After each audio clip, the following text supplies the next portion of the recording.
who was head of BBC Engineering Designs Department, there's also somewhere around, was responsible. There you are, David, thank you. He's with your optician, John. Was responsible on behalf of BBC Engineering for working with Acorn, liaising with Acorn on the evolution of the design. The BBC naturally wanted to be confident that the design was going to do what Acorn said it would do, and BBC Engineering worked very closely with them in that process, and I think made an input in various ways. With David is his colleague Richard Russell. Where's Richard? There's Richard back there, who has implemented BBC Basic on the Z80 processor and on the PC, keeps the flame of BBC Basic alive, but in those hectic months of 1981 would come to meetings up at Acorn and engage with the Acorn software designers on all sorts of important issues relating to the evolution of the design. Richard made a very significant contribution, I think. John Cobb is somewhere about, but I haven't seen him yet. He's lurking back there. Thanks, John. John was a very key educational advisor to us in the early days of the project. I think he was perhaps the most influential advisor at the time. He was teaching at that time. Now, like many people involved in the project, he is running a software company, which is, I think it's Connection Software. That's right. Just down the road from me. Nice to see you, John. Ian McNaught-Davis, who presented the programs with Chris Searle, who's also sculling around. There he is.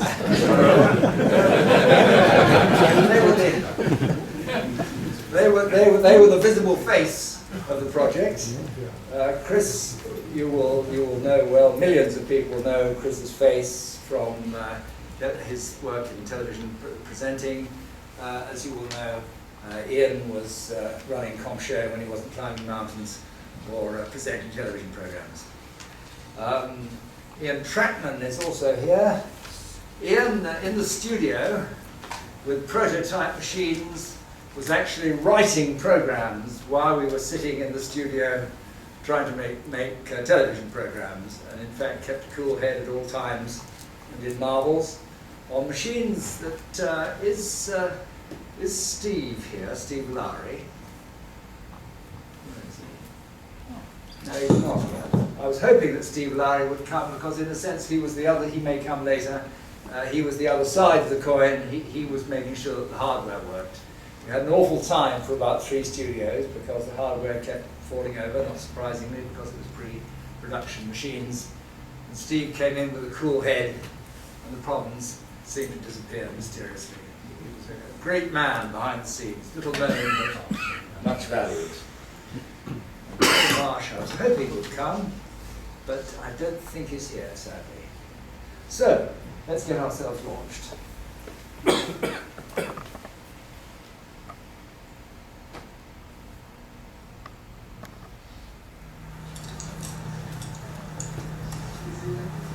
Good morning, sir.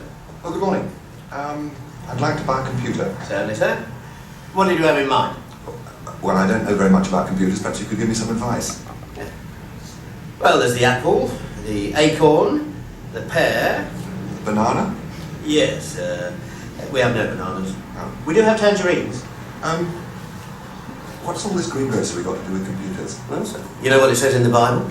Be fruitful and multiply. I really wanted something electronic. Disc or cassette? No, not hi-fi. You know, you'd be happy with a pen. I hadn't really set my heart on a computer. You want to try watching the new TV series, sir? The computer program. And there's even a computer that goes with it. Oh, that's very nice. Mm-hmm. Have you got one in blue? You don't know much about computers, do you, sir? No, but I know what I like.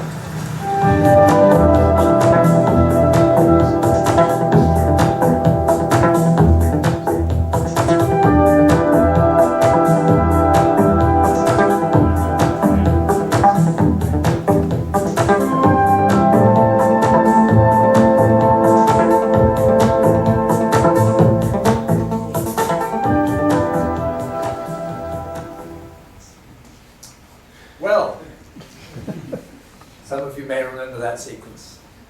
It was first unveiled on January the 11th, 1982, on BBC Two. It was shown later on BBC One. And it was the launch of the BBC Computer Literacy Project, one of the biggest educational projects the BBC had ever done. 10 television programs, radio programs, books, courses, the National Advice Network, and the BBC Micro. I'm going to try to, in this introductory session, to say a little bit about how the Micro fitted into the project, what role it had. Now, there were 2 years of preparatory work went into that project, and at the beginning of the 1980s, it's very difficult to realize how little activity there was at the time with microcomputers. There were very few people had got their hands on one. There were the Commodore PET from America, there was the Apple II, there were Atari machines, I think there were machines from Texas Instruments, from British companies, there was the RML 380Z, there was the Acorn Atom, there were a couple of machines from Sinclair Research, ZX80 and the Z81.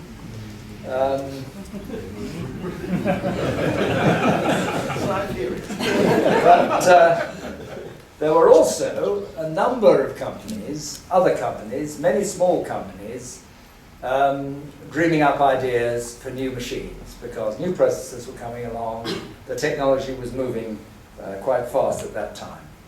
And people in the industry were thinking about many new possibilities, commercial, educational, social. Now we were thinking, therefore, in BBC Education about a project in this field. David Allen went on an overseas trek to see what he could find out with a colleague, and came back both with some material for documentaries, but also with a lot of interesting data. At home, we did a major piece of research through BBC Audience Research. We interviewed a national sample of people to find out what people wanted to know about computers, if anything. Now, we thought that the audience for the programs we were planning would probably be mainly men, mainly between 20 and 35, mainly with some higher education, if not higher education or professional qualifications. Then we went out and did the research and found we were completely wrong. There was tremendous curiosity among the population generally about computers and computing. It extended to women as well as men, to people of all ages, and to people of all social classes. The profile was similar to the profile of the general population. Secondly, there was a high level of anxiety. People were interested in computing, but they didn't expect to be able to understand it very much. And the older they were, the more anxious they were. The 30-year-olds were worried about the 20-year-olds, the 20-year-olds were quite rightly worried about the teenagers, and the 60-year-olds were worried about the 50-year-olds and 40-year-olds being better than them. But there was still a very high level of curiosity about the subject. So we felt we were really onto something, but we had to make programs that would be suitable not for a specialist audience, but for a general audience, which is a very taxing and difficult thing to do. At the same time, there was a lot of interest among teachers in the possibilities of computers, using computers more in schools. There were some computers in schools. There were research machines, and there were Apple IIs in some schools, but it was a fairly new thing and hadn't been much developed. There was a lot of interest now among teachers in what could be done to use computers in education and indeed to educate children in computing and IT. There was also very strong interest on the part of government. There was a Minister for Information Technology at that time, Kenneth Baker, and the government were poised to help push along any new initiatives in this field. And they were indeed, as it proved, very, very useful to us. All of this led us to the decision to make a major television series, part of a larger project to promote computer literacy. Now, what do we mean by computer literacy? First of all, of course, an elementary knowledge of what a computer is, what it can do, what it can't do, and how it can be used, how it can be controlled. But also a number of psychological factors, a sense that it was possible for anyone to learn about it. It's not all that complicated to learn quite a bit about it. That there's no need for computer anxiety, and also that there are lots and lots of ways that people could find out more about the subject. Now, our first concern, we were a television production department, was with the television programs. We were going to make 10 25-minute television programs. But you can't actually teach very much in a television program. You can show people a few things, but you don't learn very much from that experience. And anyway, we knew that with a successful 10-part series, which this proved to be, typically people actually only watch 4 or 5 programs for one reason or another. So the actual learning that would arise from the television programs wasn't going to be very great. So what we had to do was to provide a large array of supporting activity and materials. And we envisaged having books and courses and all sorts of other activities, but we also wanted people to be able to get their hands on a micro and use it for themselves. We were going to capture people's interest in the programs, and then we were going to motivate them to go out and get their hands on a machine. Now, the role of the machine was crucial in the project. We wanted people to see them computers being programmed, but we also wanted them to get their hands on them for themselves and program them for themselves. Because my belief, and our belief at the time, is that if you actually program a computer to do something, however simple, you made a major leap in learning about what this thing is. Now, for coherence in the project, we needed the television programs, the books that we were going to produce, the course material that we were going to produce, the software that we knew that would be needed, and indeed the hardware that people would need, all to have a standard, a software standard. And it was the need for that standard that led us to the idea of having a BBC microcomputer, a taxing and difficult decision for the BBC and for BBC management, which was considered very carefully by BBC Education, by BBC Engineering, and by the high hegions in the upper reaches of the BBC. And it was decided that, on balance, that this was a positive and useful thing to do, and that the payoff from having a computer associated with this project will be very great. So,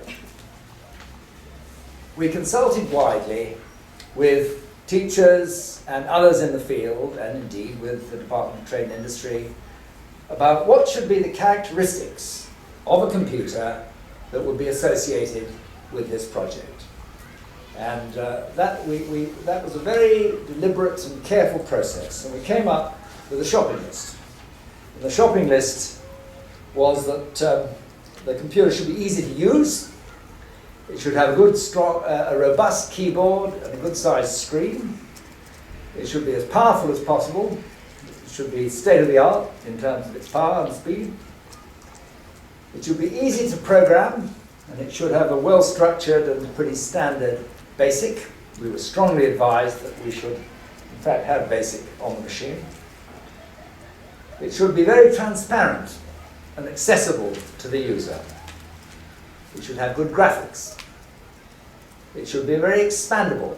It should have a large number of interfaces, and if it was part of a system, there should be a high degree of compatibility upwards and downwards within the system. It should be telesoftware capable. BBC Engineering Research had developed some technology which would enable them to send computer software out over the air. Remember, these are the days before the internet. But by stealing a couple of lines from CFAX, it was possible to transmit software by what they called telesoftware. And the BBC engineers were going to work with whoever we chose to do the project to make that happen with the new system. It had to be cheap enough to be accessible to a wide public, and it had to be available in 9 months. So we went out to the industry. We contacted 7 British companies with the advice of the DTI. 6 of them came back to us with proposals, and we looked over very carefully against these criteria, and we chose Acorn. Because Acorn beat the opposition on a large number of those criteria. Now I'm going to ask Steve Ferber, who's now Professor of Computer Engineering at Manchester University, and well known to most of you, I'm sure, and a key figure in the Acorn design team, to say a little bit about the characteristics of the machine.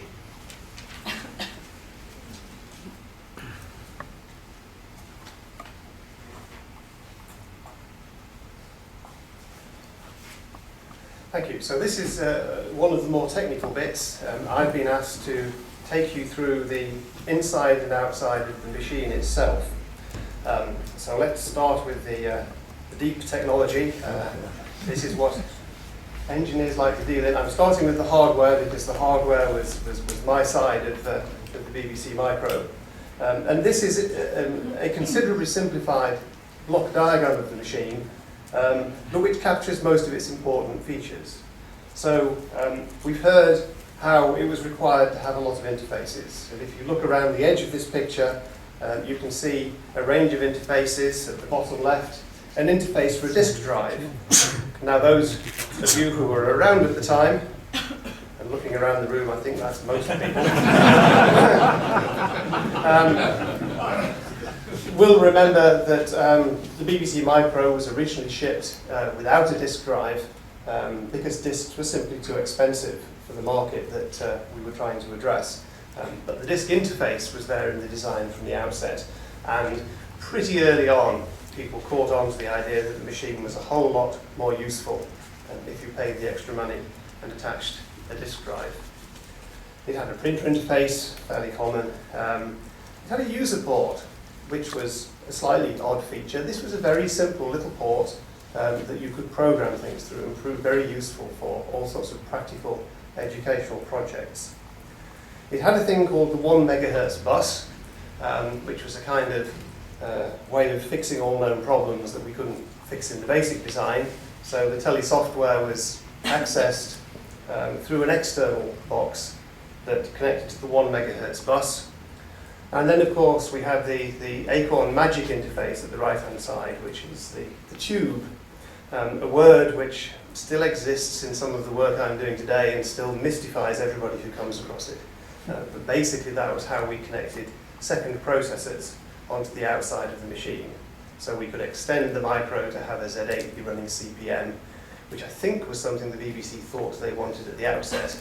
And they wanted a machine on a Z80 running CPM, and they bought a machine with a 6502 running something completely different from CPM. And that's how we satisfied their specification by saying, we can add it later. At the top of the machine, you see at the top left the Ethernet interface.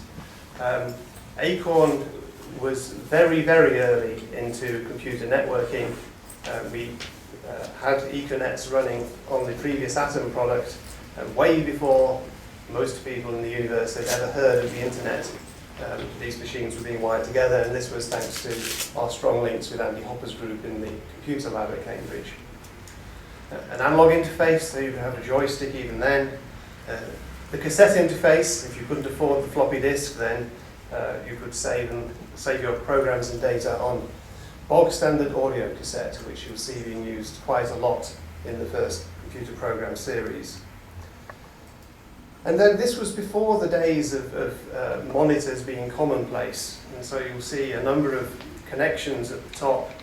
RGB for those who were rich and could afford a rather crude colour monitor, video for a rather more common black and white monitor, and the domestic solution, which was to send colour information out through a UHF interface that you could connect to the aerial socket on your TV.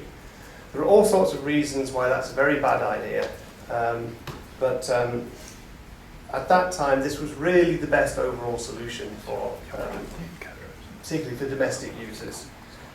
And I can now confess that the UHF output was generated by PAL encoding logic, which I sort of found in Wireless World somewhere, and modified subtly. When I look inside the picture here, at the heart, there's, I've got to wave at it. That's the engine room, that's the 6502 that's driving everything. And there are lots of devices connected around it. I can't go through them one at a time, and in fact they're not all shown there, but I will mention a few significant features. The video processor and the serial processor on this design were quite early uses of custom logic devices. They were chips that we designed specifically for the micro that were manufactured by Ferranti up in Oldham. And these enabled us to reduce the number of chips required to build the hardware. Today it's fairly common for much of the hardware in a system to be integrated into a single very big chip. Then it was much less common to design specific chips for a product.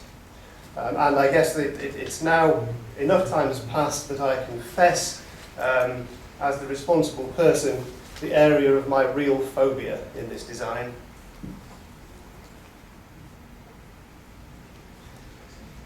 Those were the chips that interfaced the processor and the video system to the memory blocks.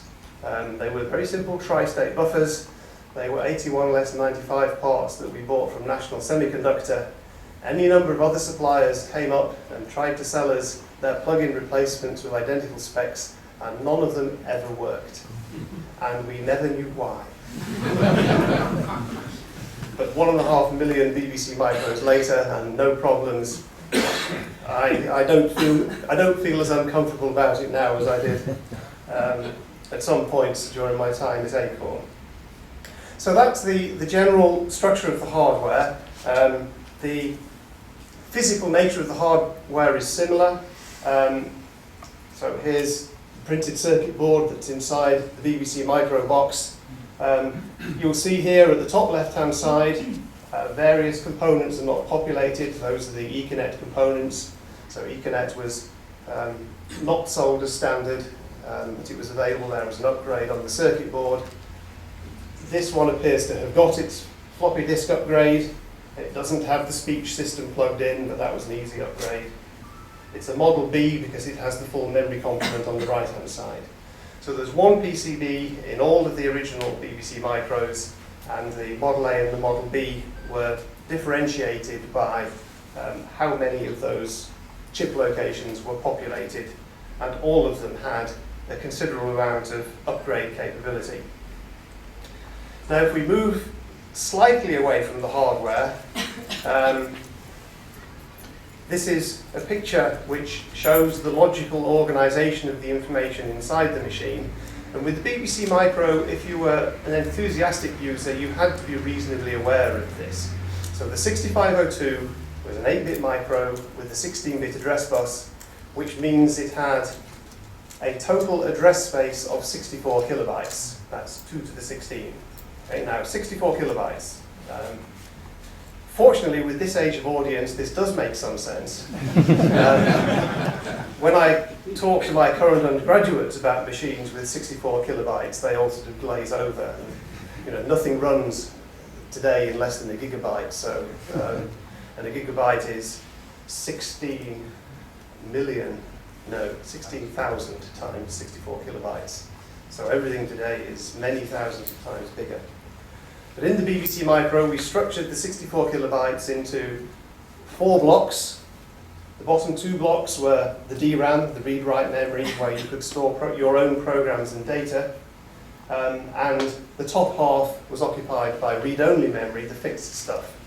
And one of those was BBC Basic. And if you didn't want to use the machine for BASIC at the time, you wanted to run some other program, then you could switch to another ROM sideways on. And the one at the top was the machine operating system, the MOS. Somewhere in there, we had to be able to drive all these interfaces the BBC wanted, and so we stole a very little bit of the address space at the top to map the I/O hardware. So we made a little bit of the MOS ROM unusable for software by pinching its address space to talk to the floppy disk and the parallel printer port. And if you look behind there in the ROM, you'll find there's a list of the people that contributed to the design of the BBC Micro and to the computer literacy project buried in there. And that's enumerated here.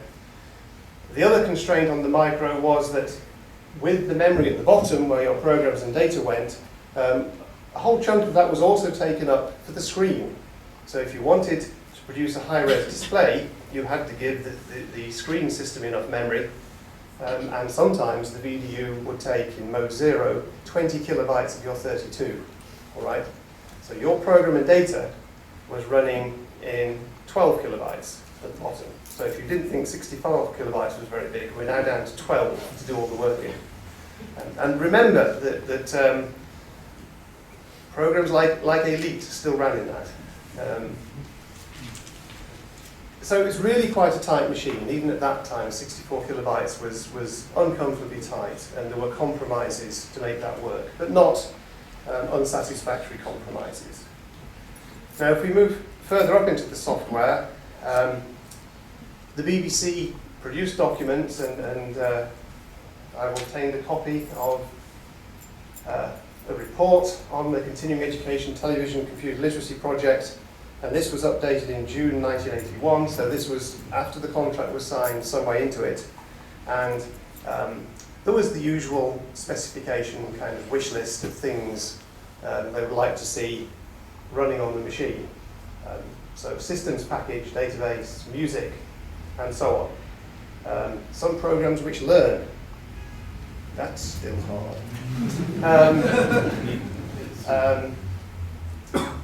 But you'll see in there, a music package. They'd like a music package. They'd like some games. We'll see in a bit how well we did.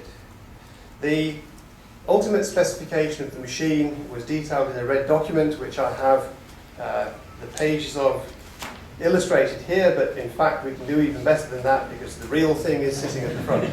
But this describes the structure inside the machine, the specification of the hardware and the operating system, and perhaps most importantly, the specification of BBC Basic. And BBC Basic became very much the interface at which Acorn and the BBC agreed some of the most sophisticated functions in the machine. And a lot of work, I think, went into that, and I'm very pleased that it's still available. You can buy BBC Basic for your PC today and run all the old B programs, and I sometimes do. So how did we deliver? Well, we started off with audio tapes. I think that's actually a badged audio cassette recorder to match your computer.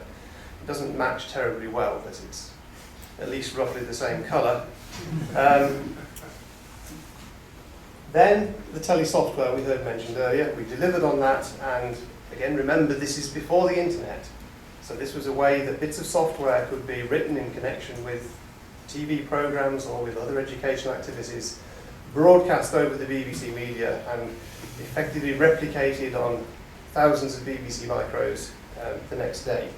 Something which of course we take for granted as trivial today, but it was not at all easy to do then. Second processors arrived in quite grand profusion, and there are a few examples in the exhibition next door. That's the 6502 user guide. The TV series came out after a little bit of scrabbling to get things to work. I still have a very nice letter written by Paul after the first programme, yes. Because Sophie and I went to the studio for that first episode. We delivered on the music, handsomely I think. There were several packages, but the most prominent was the Music 500 hardware system, which was capable of synthetic music at a level that was quite well beyond what you could do with most other machines at the time. Boring office stuff, view. Of course, the machine sold in much bigger numbers than we anticipated and produced all these supporting trades. And in fact, I think that issue of Acorn User is also out in the exhibition for you to look at. So the Acorn User provided lots of support, and then how more specific could you wish to be? The BBC Micro User came out, and of course the ultimate piece of software. Games were in the original specification. Nobody in their wildest dreams imagined that you could write a game such as Elite on a machine with so little resource. 3D, full 3D animation, sophisticated intergalactic trading. It did things to the hardware that I couldn't believe. So those of you who know your BBC Micro will know that you can't do the top without being in mode 0, and you can't do the bottom without being, I think it's mode 1. No, the top is mode 4 and the bottom is mode 5. Oh, right.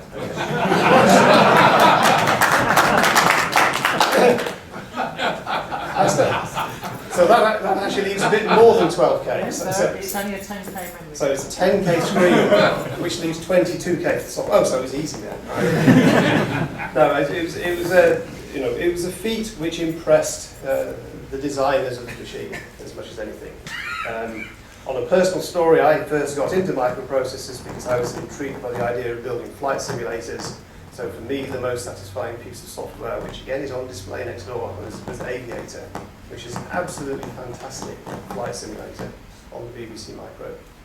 So that was the machine. On a good day, this will take us back. Thank you. Thank you very much.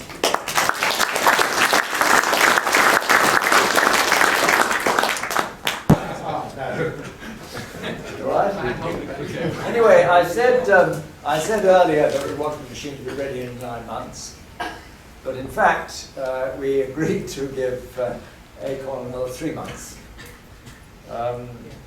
so that the transmissions were rescheduled for January 1982. They were originally scheduled for September 81. That still meant that the production team had to get into the studio in about September time, something like that. Yes. Weekly. Yeah. And using machines, which of course were pre-production, under the bench, sometimes worked, sometimes for mysterious reasons didn't, while the television engineers went crazy.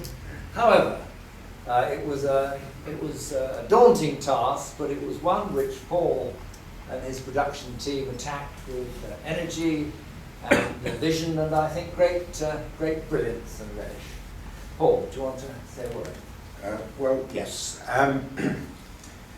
I'm sure you all know the old show business adage, never work with children or animals. Well, guess what? Yes, I had computers. Not only did we not have a working model of the micro until pretty late in the production stage. When we actually got our hands on one, there was virtually no software that would run on it. And then, as John mentioned, once we took a BBC Micro into the studio, the dense pea-super electromagnetic fog in the television studio environment caused it to behave in extremely peculiar and unpredictable ways. And on top of all that, even with presenters as charming and charismatic as Chris Searle and Ian Lord Davis, frankly, the sight of a bloke sitting in front of a keyboard typing in command line instructions didn't actually make for riveting television.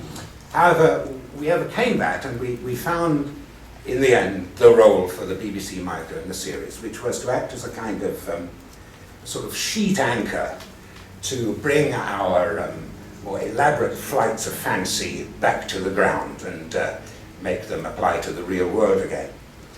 Let me explain briefly, by being terribly wordy just for a minute, what I'm talking about. See, in those days, as John alluded to, we all felt that television was actually not a very good medium for teaching anybody anything in. Well, you might find it slightly odd in that case that there was an entire television department devoted to an activity which everybody thought television wasn't very good at. But in fact, that was only if you took the narrowest and most restrictive view of the word teaching, or its reciprocal learning, which was in those days defined by the BBC as the progressive mastery of a body of knowledge. Well, I'm afraid I always was a bit outside that one. I never bought into it.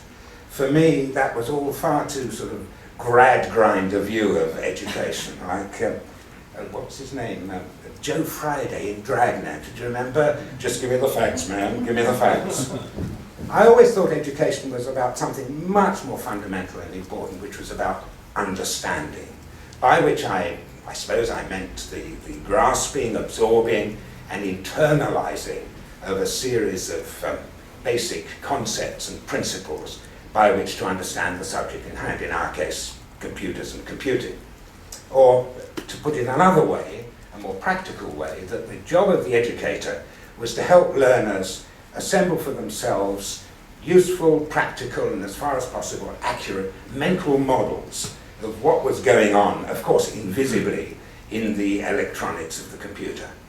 And the best way of dealing with that problem, the best way of helping people create these mental models, was to provide them with interesting metaphors and analogies. And the zanier and the crazier, the better, because the crazier they were, the more they stuck in the mind and remained in the memory. So a lot of my time on the computer program was spent devising ever more ridiculous scenes and situations in which to put over various basic, simple computer concepts.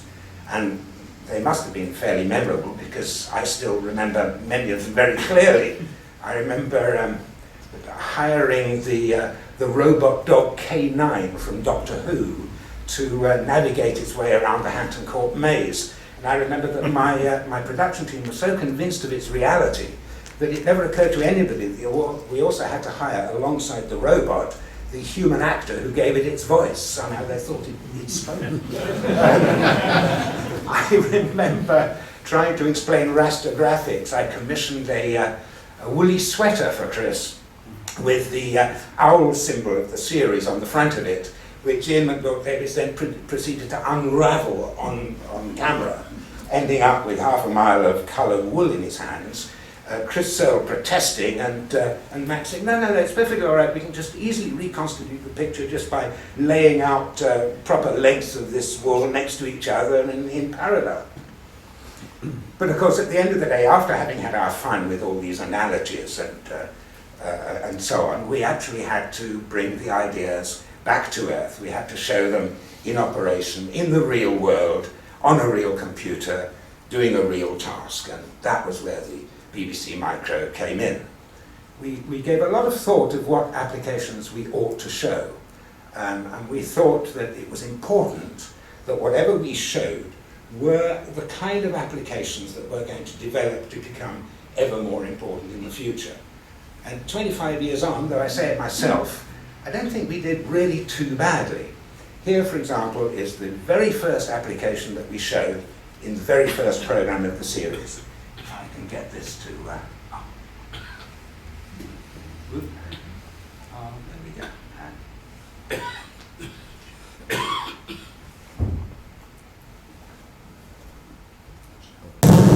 Not necessarily. You can buy a magazine, for example, and get programmers to tell them what's wrong with it, but it's coming out of its eyes. And in here they push all manner of different sorts of programs, and they list them out. And what do? You type all that into the computer? You type it all in without one mistake, and one mistake will ensure that it will never work. Well, you can buy it, of course, on a cassette. Yes, an ordinary household cassette like this. That's just a perfectly ordinary domestic cassette. Yes. Presumably that's the same in principle as the proper big computer has, like James Bond films, has big tapes rolling backwards and forwards. It's the same sort of thing. That's exactly the same. Well, in principle, it's the same. That's running about 250 times the speed of that, and they can run up to 8,000 times the speed of that. Things in computers don't happen 10 times or twice as fast. It's always 100 times or 1,000 times as fast. But for our purposes, this is perfectly good. We have a program in there, and we can put it in what we should. Oh, that's great. Right, so far so good. There's a perfectly ordinary domestic cassette recorder. Exactly. Okay, connected to this. What happens next? Well, we have to load the program into the machine. So you type load. LOED. Now we've got to give it the name of the program. So in this particular machine, we have to use quotation marks to write the name. So the quotation marks, and the name again is wall. So wall game. Right. Now we must switch on the cassette Yes. and then hit return. And that puts the control back to the computer. And now it's going to search. Right. Now, presumably, as you said, this is a fairly slow and laborious way of doing it, and we could speed things up by using one of the floppy disks you were talking about. Yes, on a floppy, this is about 130 times the speed of that. And of course it costs correspondingly more. So this takes minutes and that takes seconds? Yeah, it'll take half a minute, so that would take being in fashion. No time to it. Now, how do we know it's finished? Well, we've got the symbol back here, and that shows the computer's waiting for you to do your next thing. So that's in there. That's it. So we can switch it up. And presumably we can check, can we, that what was on there is in there now? Happily, yes. All you have to do is to type out list and tell you what's in it. List, L-I-S-T. IST. Return. Wow. Okay, that's And the that is program that will help. exactly what it's read in from that cassette. Right. Okay, well we know it's in there.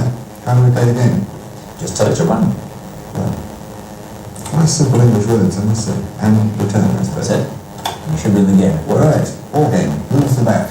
Left with the Z key, right with the X key. Try to move all the bricks up with the ball.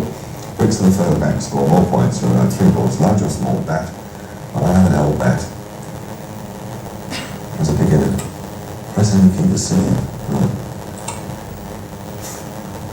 It's multi-colored game, isn't it?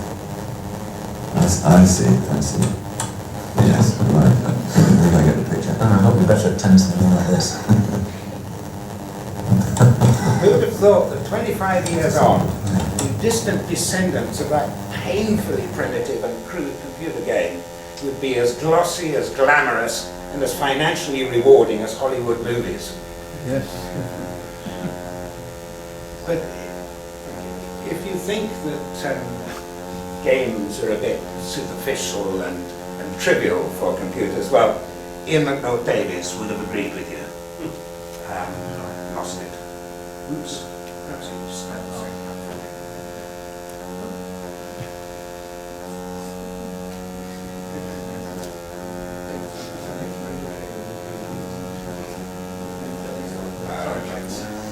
I really hate to see computers just used for playing games. To my mind, it's kind of degrading when they can be used for much more serious purposes. And of course, there are millions of uses for them, many of which we're going to look at in this series. For example, you can actually use this to communicate with much larger scale computers through telephone networks. You can use it to communicate with other people on micros, and you could use it to communicate with databases. Yeah. And that's what I'm going to show you right now. All right. We're going to access a database, and we do this by typing star Prestel. So it's star Prestel. Prestel. We're now dialing Prestel automatically through the ordinary telephone lines, and we can access enormous databases, everything from the current share price to weather forecasts and so on. And key something or other to continue. That's the old hash up there, which is shift and a hash. Patch. What would you like to do? Well, we thought about this before the program started, and I decided I want to fly to Paris. One to do. Oh, sure. Well, there we go, travel. Number 2. Okay. I see. Now, we're going to Paris, so presumably I put 1 in there, and if that's where the little flashing thing is, that's where it's going to come. All right. 1. And a hash. And a hash. Economy. 1. Hash. And then there's data travel. We went January. That's 1101. What's that? That's it.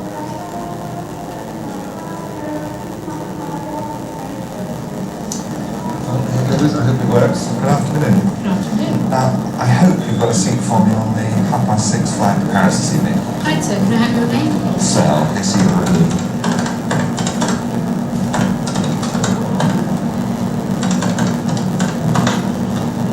Yes, sir. The VA316 at 18:30. How would you like to pay? My card. Just love the accent. You know, in 2005, Personal Computer World ran a survey to see what most people were using their home computers for.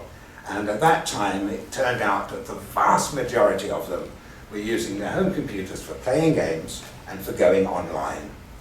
But of course, things have actually moved on a little bit since 2005, now that so many people are watching movies and television on their home computers. And we certainly didn't foresee that in 25 years' time, we'd actually be able to show the very program we were making on the screen of one of the descendants of those microcomputers of 1981.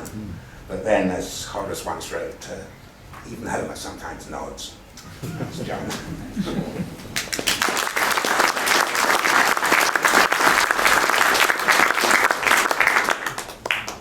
Well, what Paul didn't, of course, show you was quite a lot of other film activity in the real world. He's shown you the studio demonstration parts, which of course used the micro, but they were very cunningly dovetailed together in the series. The series was a very big success. We got a late night audience on BBC One of between 0.5 million and 1.3 million. The total reach of the series, the number of people who'd seen at least one of the programs, was 16% of the adult population, so our penetration was very great. They also appealed to people of all age groups and backgrounds, as our research had suggested they had to, and 47% of the audience were women, which was very interesting. The demand for books and courses was several times bigger than we'd expected. By the summer of '83, the BBC had sold 80,000 copies of the computer book and 120,000 copies of 30-Hour Basic, a manual on programming in BASIC. 120,000 copies, isn't that extraordinary? We were completely staggered. But that showed that there was something going on out there. And nearly 200,000 people had contacted our advice network. Now, the main problem that Acorn had was, of course, to satisfy the demand. They'd said to us beforehand, how many computers do you think we ought to make? And I said, well, what about starting with 12,000? And which seemed a reasonable number at the time. And by the time the series started, there were orders for more than 12,000. There was a small delay early on because there were some problems of heat inside the box.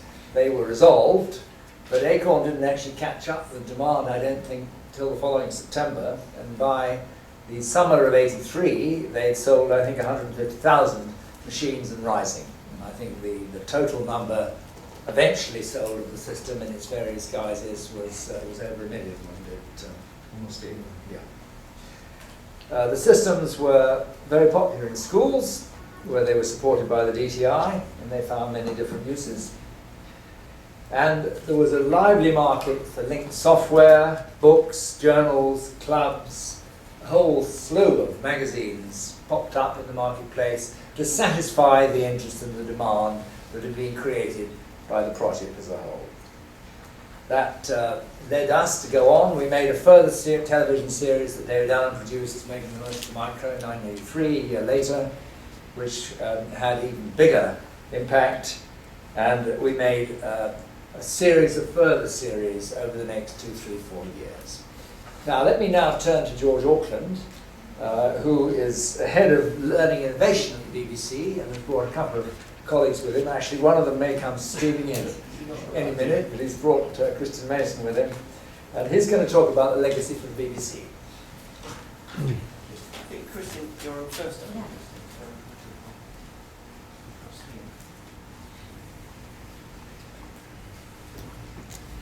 And then all being well, by the time I finish, Jeff will talk about telesoftware, which I know nothing. Hello there, thank you very much indeed. I'm now audio-visual executive for BBC Education, now called BBC Learning, and a lot of my work is talking about convergence. But really back then we were talking about computer However, in the end, it's about content. And by the time we got into the 1980s, the BBC Computer Literacy Project and all its programmes had really hit its stride. Nowhere to put this at all.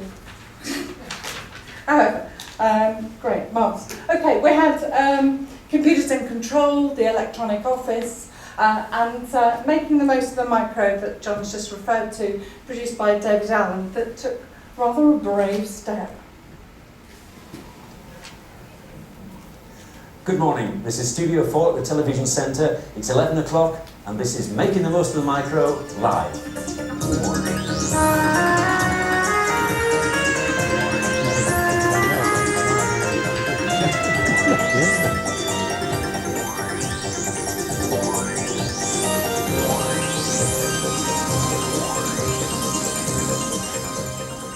And let's now wake up the packet switch exchange, please. And come on, reply to me. Thank God for that. Right, we now have to type in our identification, which we said our ID was OWL001. And the machine asks what our password is, so no cameras on the keyboard, please. The password is that. And Telecom Gold, Automated Office Services, we're through. Mail call. Computer security error. I think we have some hackers. I think we tempted some hackers rather too well. Because the jury's out as to whether that was predictable in any way at all. But moving on from that, we went for another, we are that stupid, another 1 hour live special the following summer, and that was when I joined the project. And then rashly, they commissioned even more live programmes, 6 programmes, 1 every month. Then 3 whole series of weekly live magazine programmes between 1984 and 1987. That had with it all a schedule of rehearsal, practising with the kids, having a backup for the kids, and then, and thank you officially Steve Lowry, a backup for the kids. And so we went on. The opening titles for Micro Live. I like them, so I thought we'd show them. Real Perspex, a real owl, a lot of takes to get this.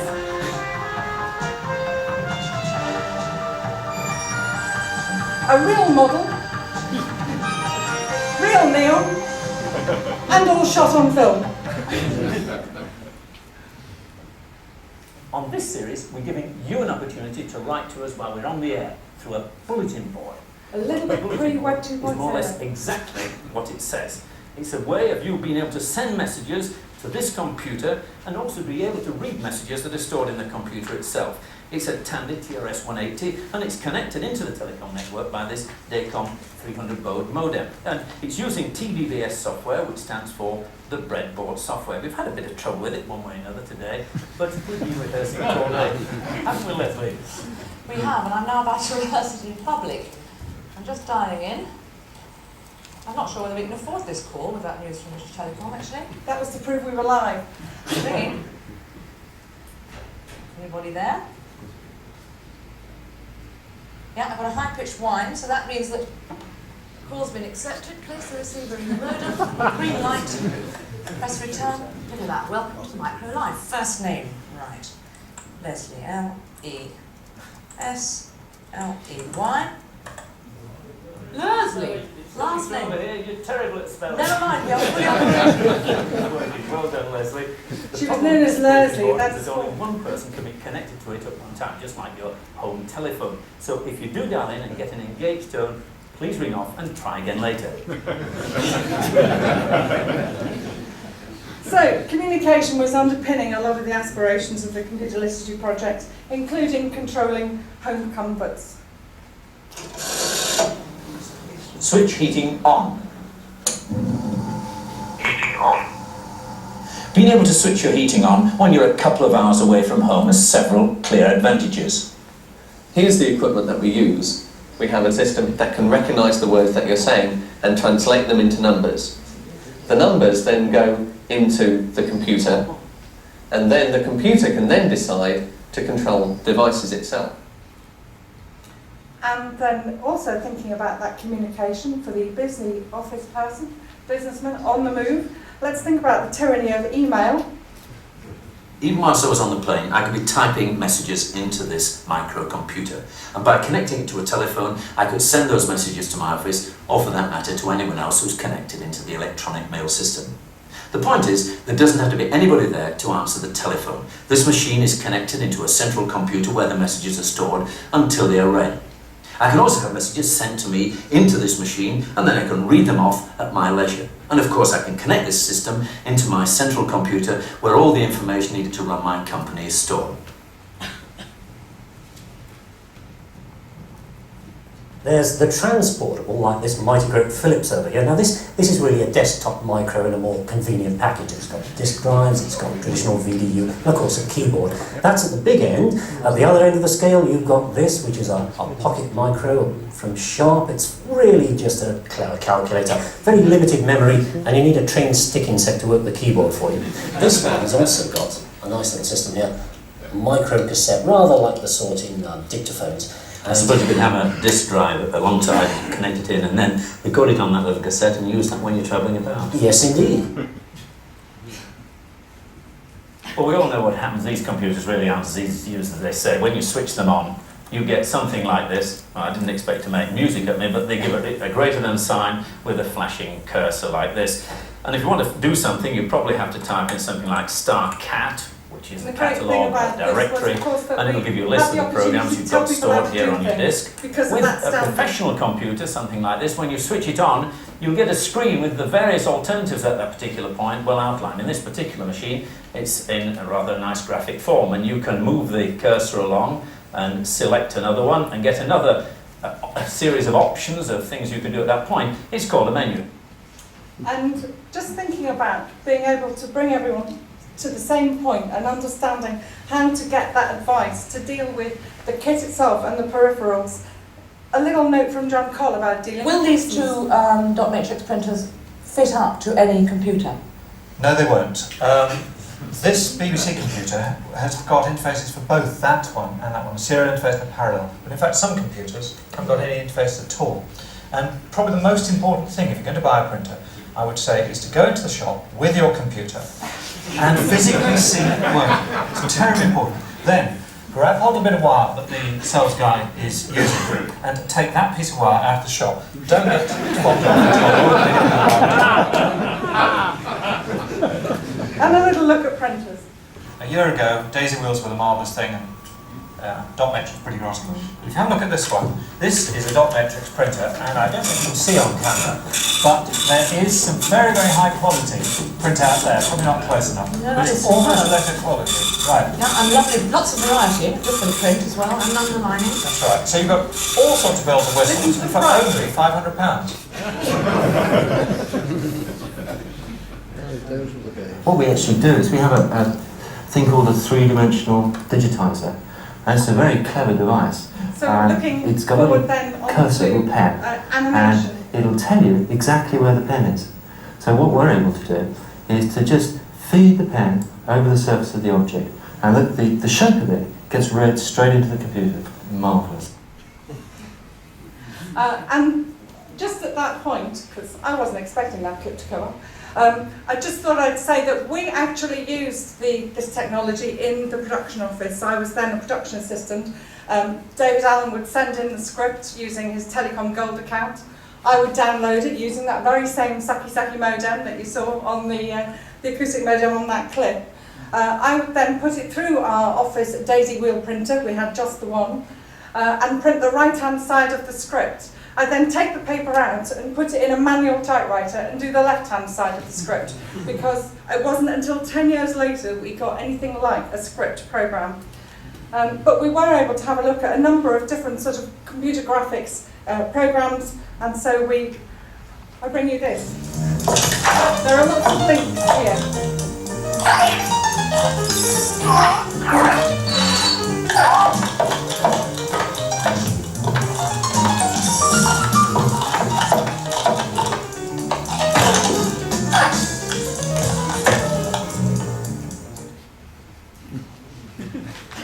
I actually went to Paris to get permission from John Lasseter to let us show this, and believe it or not, he was not particularly keen. He said, oh, that's all my old work, I don't want that to be shown particularly. But I think he changed his mind. If you set your parameters and the picture you come up with thinking about looks like the real thing, nature. that shows that you've captured the essence of the structure.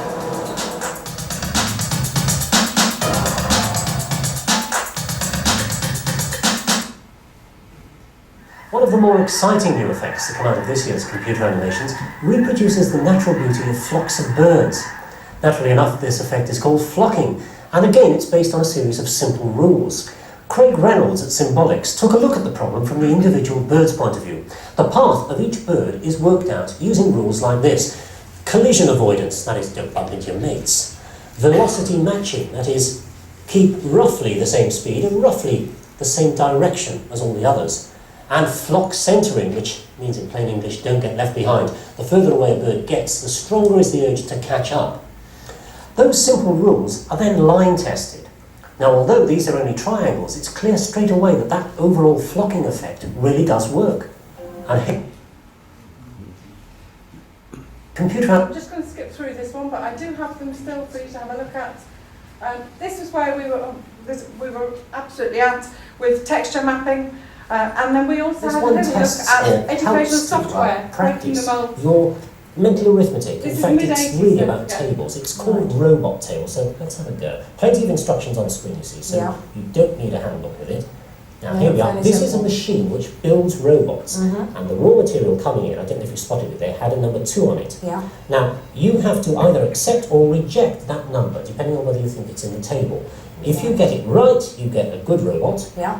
Zooming along there. If you get it wrong, then it either goes up in smoke, or not the micro, the machine, or you get a wonky robot. And this multi-million... Each time Alison presses a key, Ben copies it and gets the reward of more of the picture. Sometimes Alison has to count along the keys to get the right number, and others she can recognise right away. And this next thing was the... I don't know whether the PCW show is really the greatest micro show on earth, but it was certainly packed the day I was there. And what we really, really tried to do is, you saw it first, on Micro Live. Okay, George?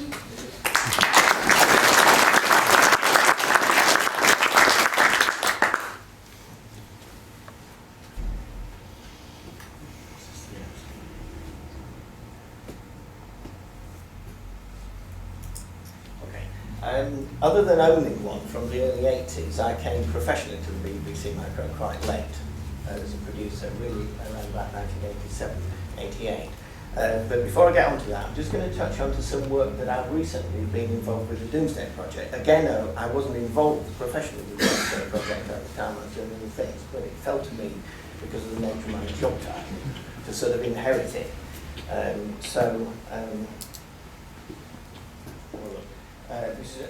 Those of you who've got some interest will notice a rather large amount of activity on the web these days about the Domesday project, not surprising. The National Archives themselves have had an emulator created. There is a website that emulates the Domesday project, and we in the BBC have been looking into it to see, what could we do, as I put it, to bring the Domesday project kicking and screaming into the 21st century.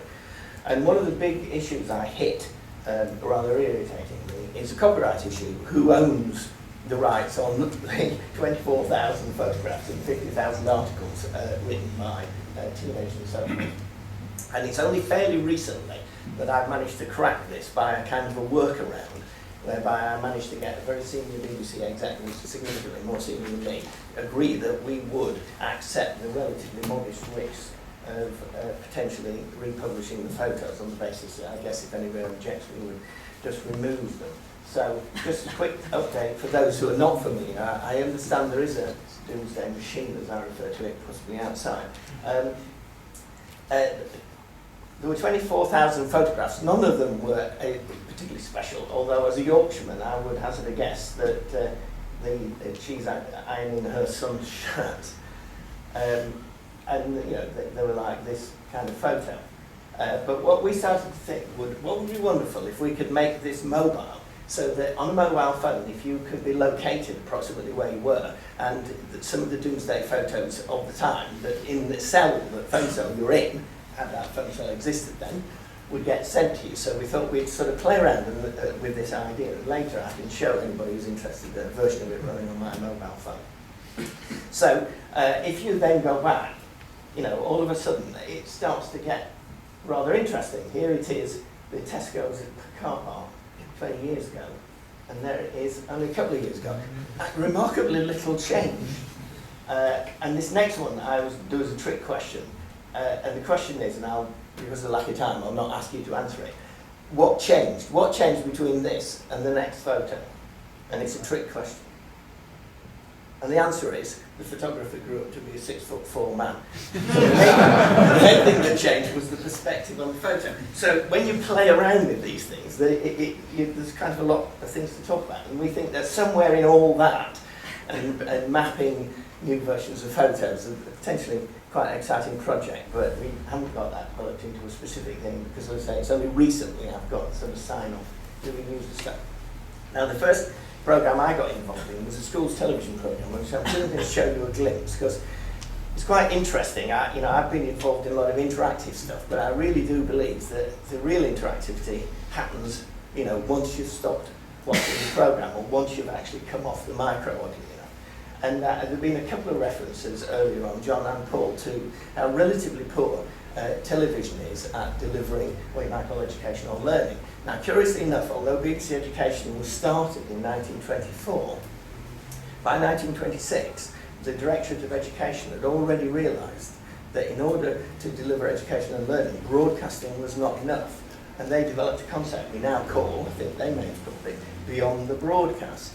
And that's the arc of my story, and why I called it The Legacy, because it's all about beyond the broadcast. And there is no doubt in my mind that all the aspects of the BBC Micro, both the physical aspects and the programmes and everything, were just a magnificent example, I think never bettered, of beyond the broadcast, and how the real learning, as I think John referred to it, happens when you've got the real thing.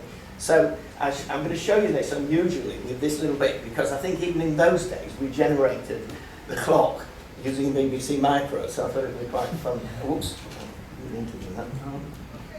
and that's going to have click and play.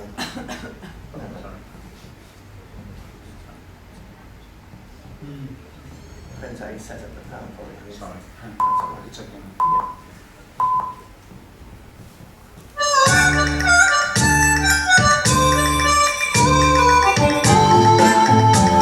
Programs made for primary school children. But the government, I think they're giving all primary schools.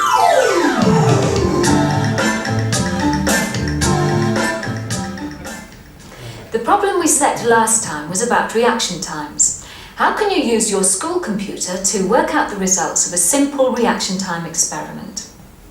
Let's see what progress the children at Robinson's End Middle School have made. Hold your finger and thumb either side of the ruler, just in line with a 0 on the scale. When the ruler drops, catch it as fast as you can. 0.18. Do the experiment lots of times in order to work out an average. 0.20. You don't have to do the arithmetic yourself, the computer will do it for you. The spreadsheet allows you to change any of the entries for new results and immediately calculates a new average. Try the experiment on younger children and on grandparents. Please. 17. When everyone's results were in the computer, the spreadsheet was used to produce different sorts of graphs. 0.18. Finally, the computer produced the most interesting result of all. Who do you think had the fastest reactions, boys or girls? Well, it was the girls. Did you find the same in your class? What you saw there, and which is why I call it a legacy thing, is I think you see early examples with that little spreadsheet program, which had probably been written by a teacher in truth, in BASIC, is the beginnings of the British educational software industry. And it wasn't only the BBC Micro, but I would certainly maintain, as somebody standing outside the actual project, that it played a very, very significant role. And I'll show you some shots later on of where that industry has now got to.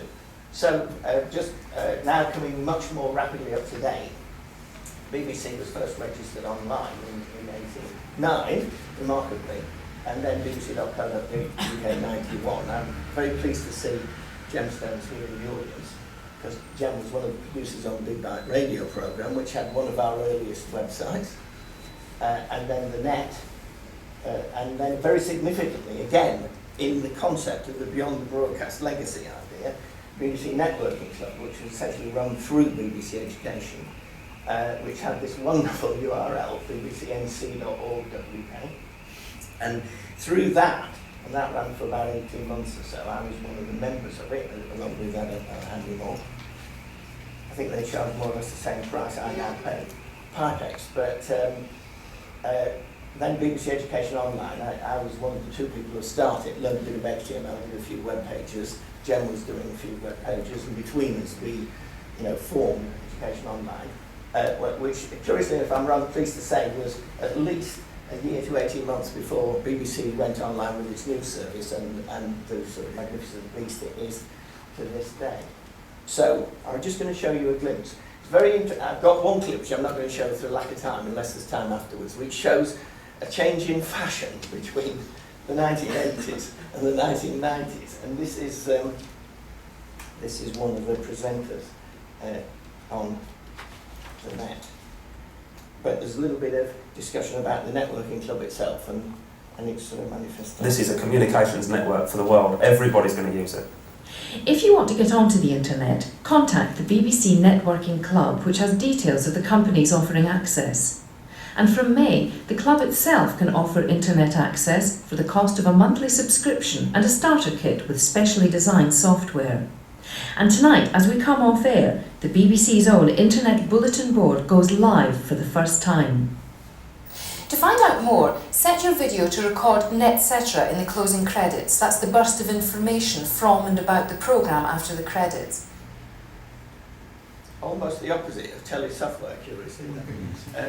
And I think very few people have probably ever read this, but when I was editing the sequence, where you can watch it frame at a time, I thought, I bet BBC editorial policy never ever knew what the kind of things were being said in these bursts. But that was the BBC Networking Club, which of course was the origins of BBC Online and so forth.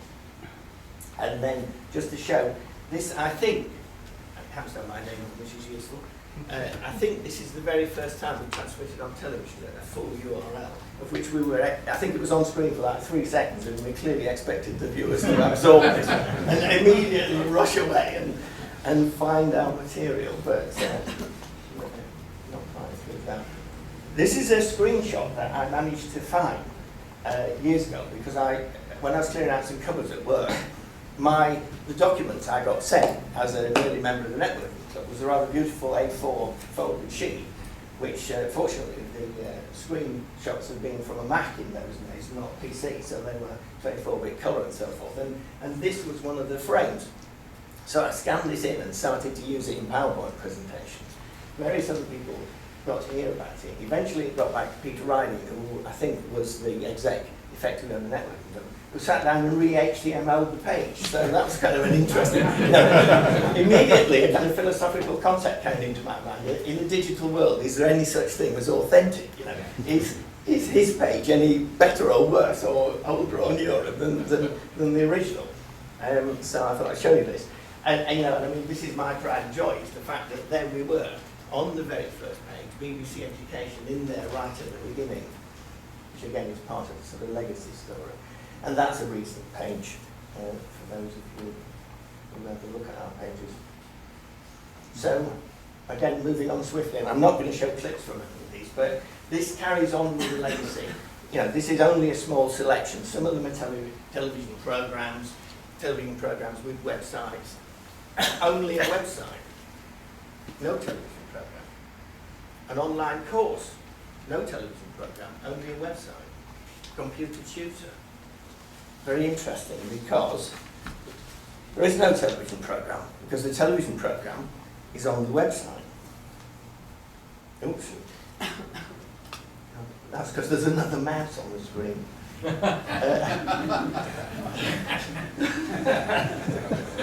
Podcasts are basically radio or television programmes which you can watch on a computer or on a portable player like this one. There are loads of different programmes to choose from. So this is I'll show you video what I in mean. Flash for those who are interested. So this is a television programme within the website. This is my local park. Now, it's a great place to ask people about podcasts because everybody seems to be wearing headphones.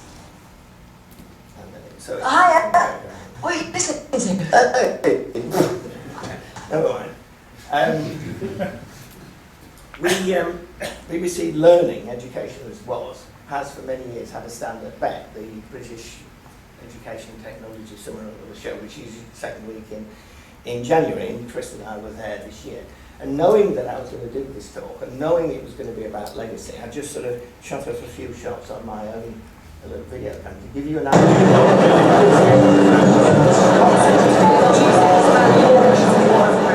Just to give you an idea of this film's Olympic biggest never been. It's just extraordinary. And I would argue, I suppose that's what I'm arguing, that a lot of the work you guys did here today, this is part of your legacy. And finally, Chris and I thought last year we were going to run the BBC 25th anniversary of the micro within the BBC, and presumably would have invited you all. Anyway, that all fell apart for reasons I won't go into. But one of the totally wacky ideas I'd had was, I wonder if we could find somebody who'd made a BBC micro surf the web. And I just happened to be talking to some very clever young men who work for an outside company. And last Friday, they sent me an email and said, George, we've done it, but not quite how you expected. So we went to see them on Monday. And what they've done is something quite spooky.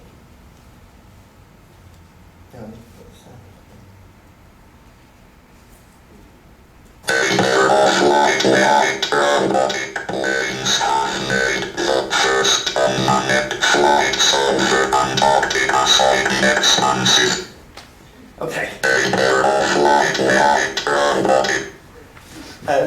What they've done is connected a mini Mac to an RSS feed from BBC News, sent a serial signal to the BBC Micro, used the 1982 speech synthesizer, you probably all recognise it, sent the analogue voice back to the mini Mac that made an MP3 file that put it on the website. So, if you really want to, you can now have BBC News read to you completely authentically by BBC Micro. So, now, there won't be time to do it now, but I will show you later. I got another email this morning saying, because there was an item about this on the Today programme this morning, and then there's a lot of stuff on BBC News Online. So in my pocket on this thing is the story about this event read to you by BBC Micro. If anybody's interested. So as they say on television, the great Trevor Michael, and I thank you.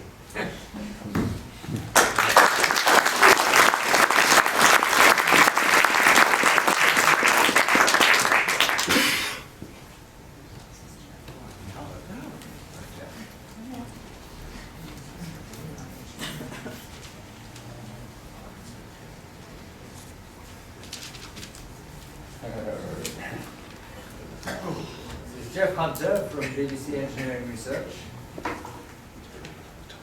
We're going to talk briefly about the technological legacy for the BBC, and then we'll move swiftly on to.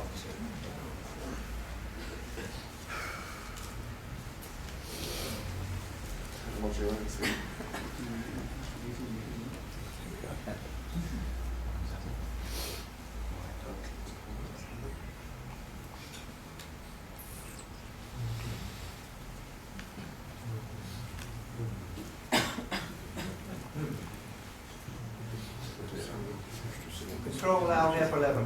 Yeah. On yours, maybe. Yeah.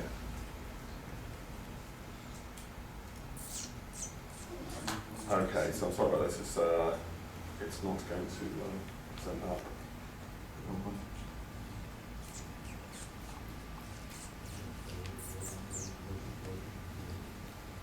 Okay, well, I'm aware the time is very short, so I'll just plough in, apologise for the technical hitch. Thanks very much for inviting me to speak. Delighted to be here. Fantastic opportunity. The first thing I was going to do was set you a little quiz. I was going to show you a nice photo and ask if you recognised who it was. And the answer was going to be me in 1977, which is when I believe that the first telesoftware service was put on air. So quite clearly, I'm not one of the pioneers of telesoftware, but I feel that I'm one of the people who's benefited from the work there and all the larger work around the BBC Micro to help create a community of people who are now taking digital data broadcast services into the next generation.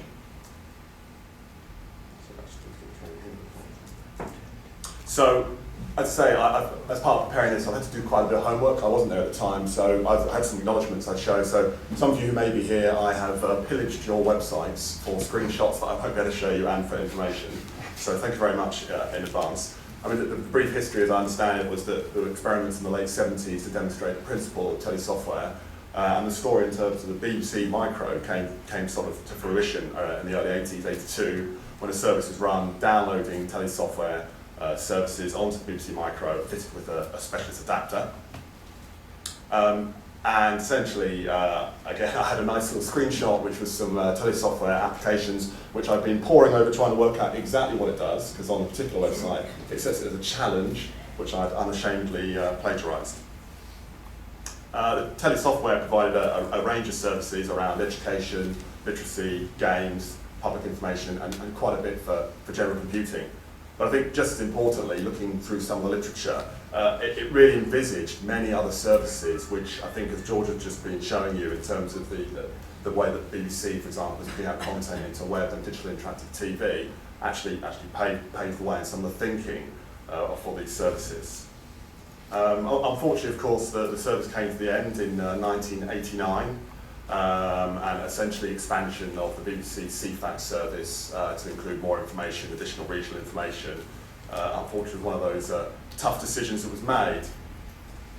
But I think really, telesoftware has acted as a pathfinder, helping to show the way for digital broadcast. And although the telesoftware initiative isn't there today, many of the techniques that are actually involved in making that work are really at the heart of today's digital television systems.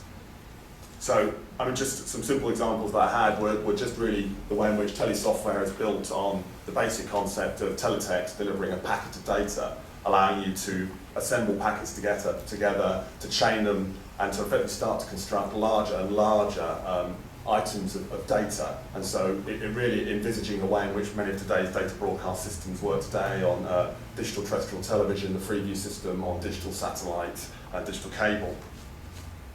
Telesoftware also looked at ideas of encoding efficiency, while some of the applications were delivered as applications directly in their own right.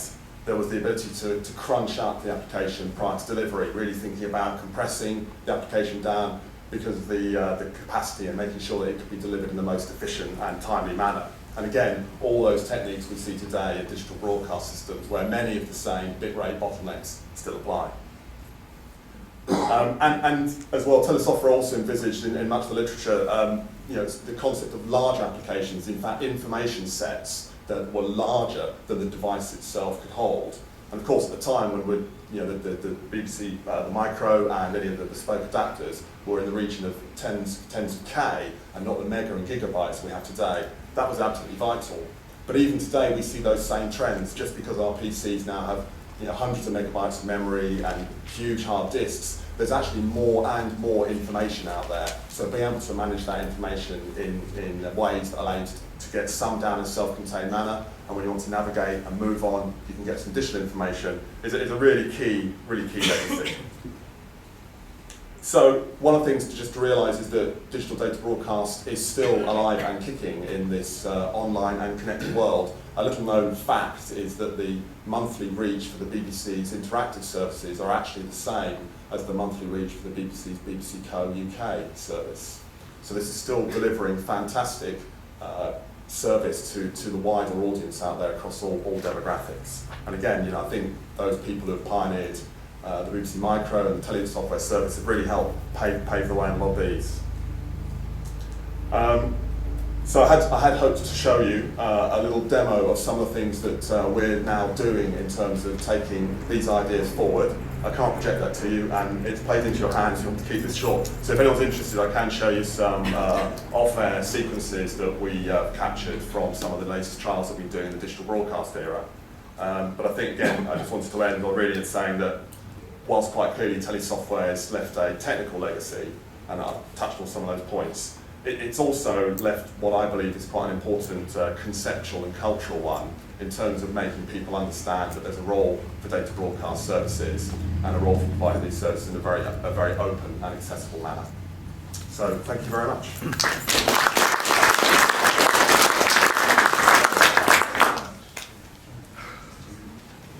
Jeff will be around afterwards if anyone would like to see any of his demonstrations on the laptop. So, the technological legacy, of course, went way beyond the BBC, and now we're going to turn to Steve Ferber and Herman Hauser and the Acorn team to talk about that.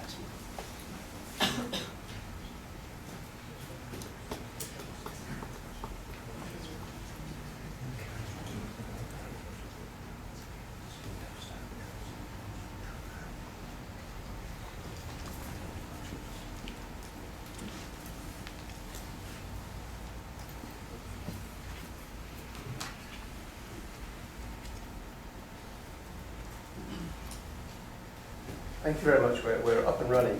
So in this session, we're looking at the heritage of the BBC Micro in terms of what became of Acorn and what came out of Acorn. And there are 4 speakers lined up to do this.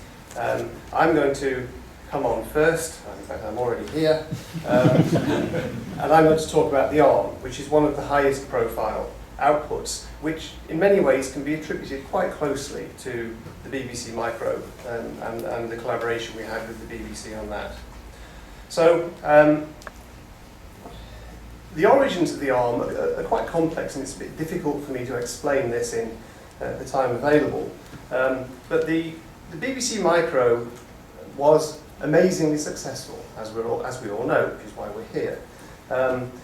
But that success fed through into Acorn, the company that begat it. And the engineers inside Acorn, of whom I was one, became very confident the things we did seemed to work. And this has a huge psychological effect on a technical team. And without the BBC Micro and its success, I doubt we would have ever contemplated building our own microprocessor, because that, even with that confidence, was a fairly terrifying undertaking. At Acorn, we played with other microprocessors. We knew we had to move on from the 6502 in the Beeb, and we looked at the 16-bit processors around at the time. You'll all remember the Motorola 68000, and some of you might remember the National Semiconductor 32016. And we didn't like what we found. These were very complex processors based on mini-computer architectures, and they took a very long time to do some things. In particular, they had a very poor interrupt latency. So every time you wanted them to do something different, it took them a long time to stop what they were doing and pay attention to what you wanted them to do. On the Beeb, we made very intensive use of the good interrupt latency of the 6502. So these things seemed like a step backwards. So we were not keen to make them the centre of our product plans. Alongside this, and probably also related to the technical confidence, was the company strategy, where Herman had decided that there were only going to be 2 sorts of computer companies in the future: those that had learned to design on silicon and those that had gone out of business. And so, with Andy Hopper's advice, he'd gone out and bought in some design tools for designing chips from VLSI Technology, and we recruited some chip designers, but we didn't actually have anything for them to do. Now, this might sound like a slightly strange company strategy these days, but that was the position. Then a final component here was a trip that Sophie and I made to Phoenix, Arizona in October 1983, to the Western Design Center, who were building the successor to the 6502, which we were thinking of using as an interim. And when we got there, we were expecting to find some big, large, shiny American building full of big computers and busy, flashy things. What we found was a bunch of people working in a bungalow using Apple IIs and employing high school kids over the summer to do the silicon design. Now this may not have been typical, but it's what we saw.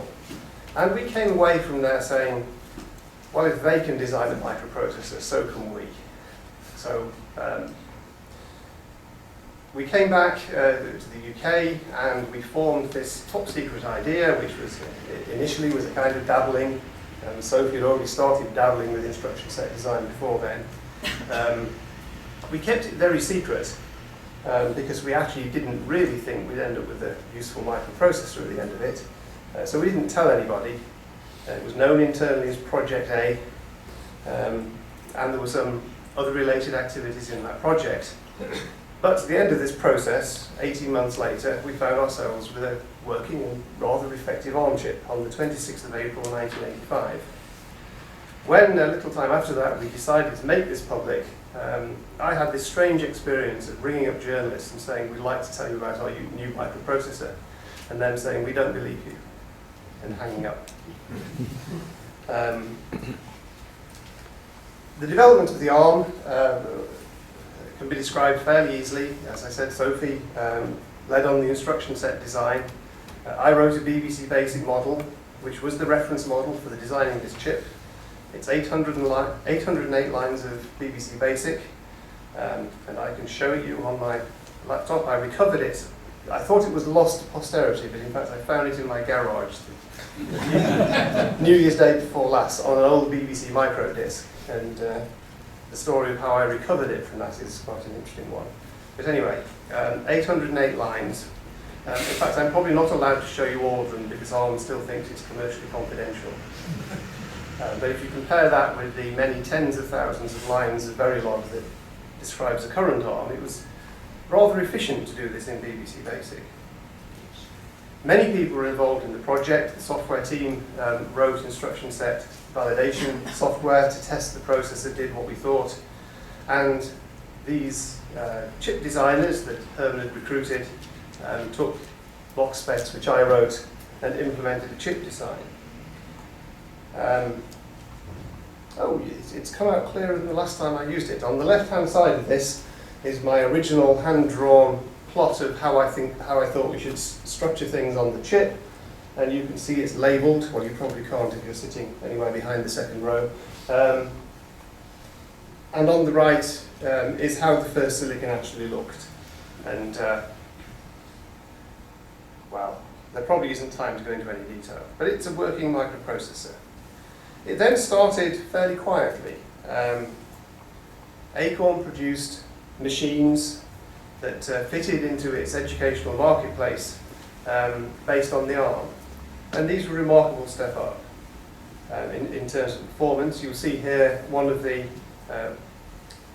later machines, the A3000, still retained the BBC Micro's red function keys, so there's still the continuity of product line there.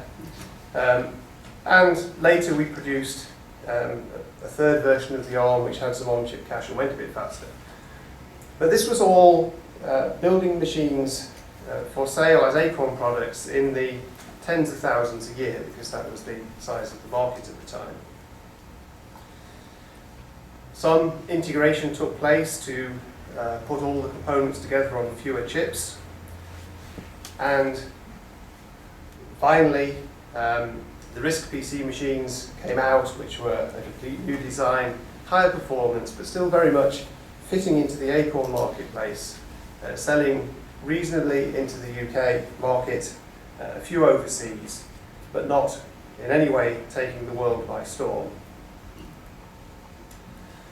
Then in 1990, the processor activity was separated from the mother company. The issue was that Acorn's market really wasn't big enough to support the level of chip development that was required to keep the ARM competitive. And the thing that broke the deadlock was Apple came knocking on the door. They were interested in using ARM for their Newton product. And very rapidly, a joint venture was set up between Acorn and Apple, and also involving the other side technology. And a new company was formed in November 1990. Now, the role of the Newton in this is always quite interesting, because the Newton was a very ambitious product, arguably ahead of its time, and ultimately it failed. ARM was formed because of the Newton. And the Newton was hugely influential in ARM's progress, because this allowed ARM to go knocking on doors and say the word Apple. And the word Apple opened a lot of doors then, as it still does today. And so the association with Apple was hugely important for getting ARM established, even though ultimately the product that Apple was interested in using the ARM in was not a success. Now, of course, Apple is still using lots of ARMs in its iPods and iPhones and so on.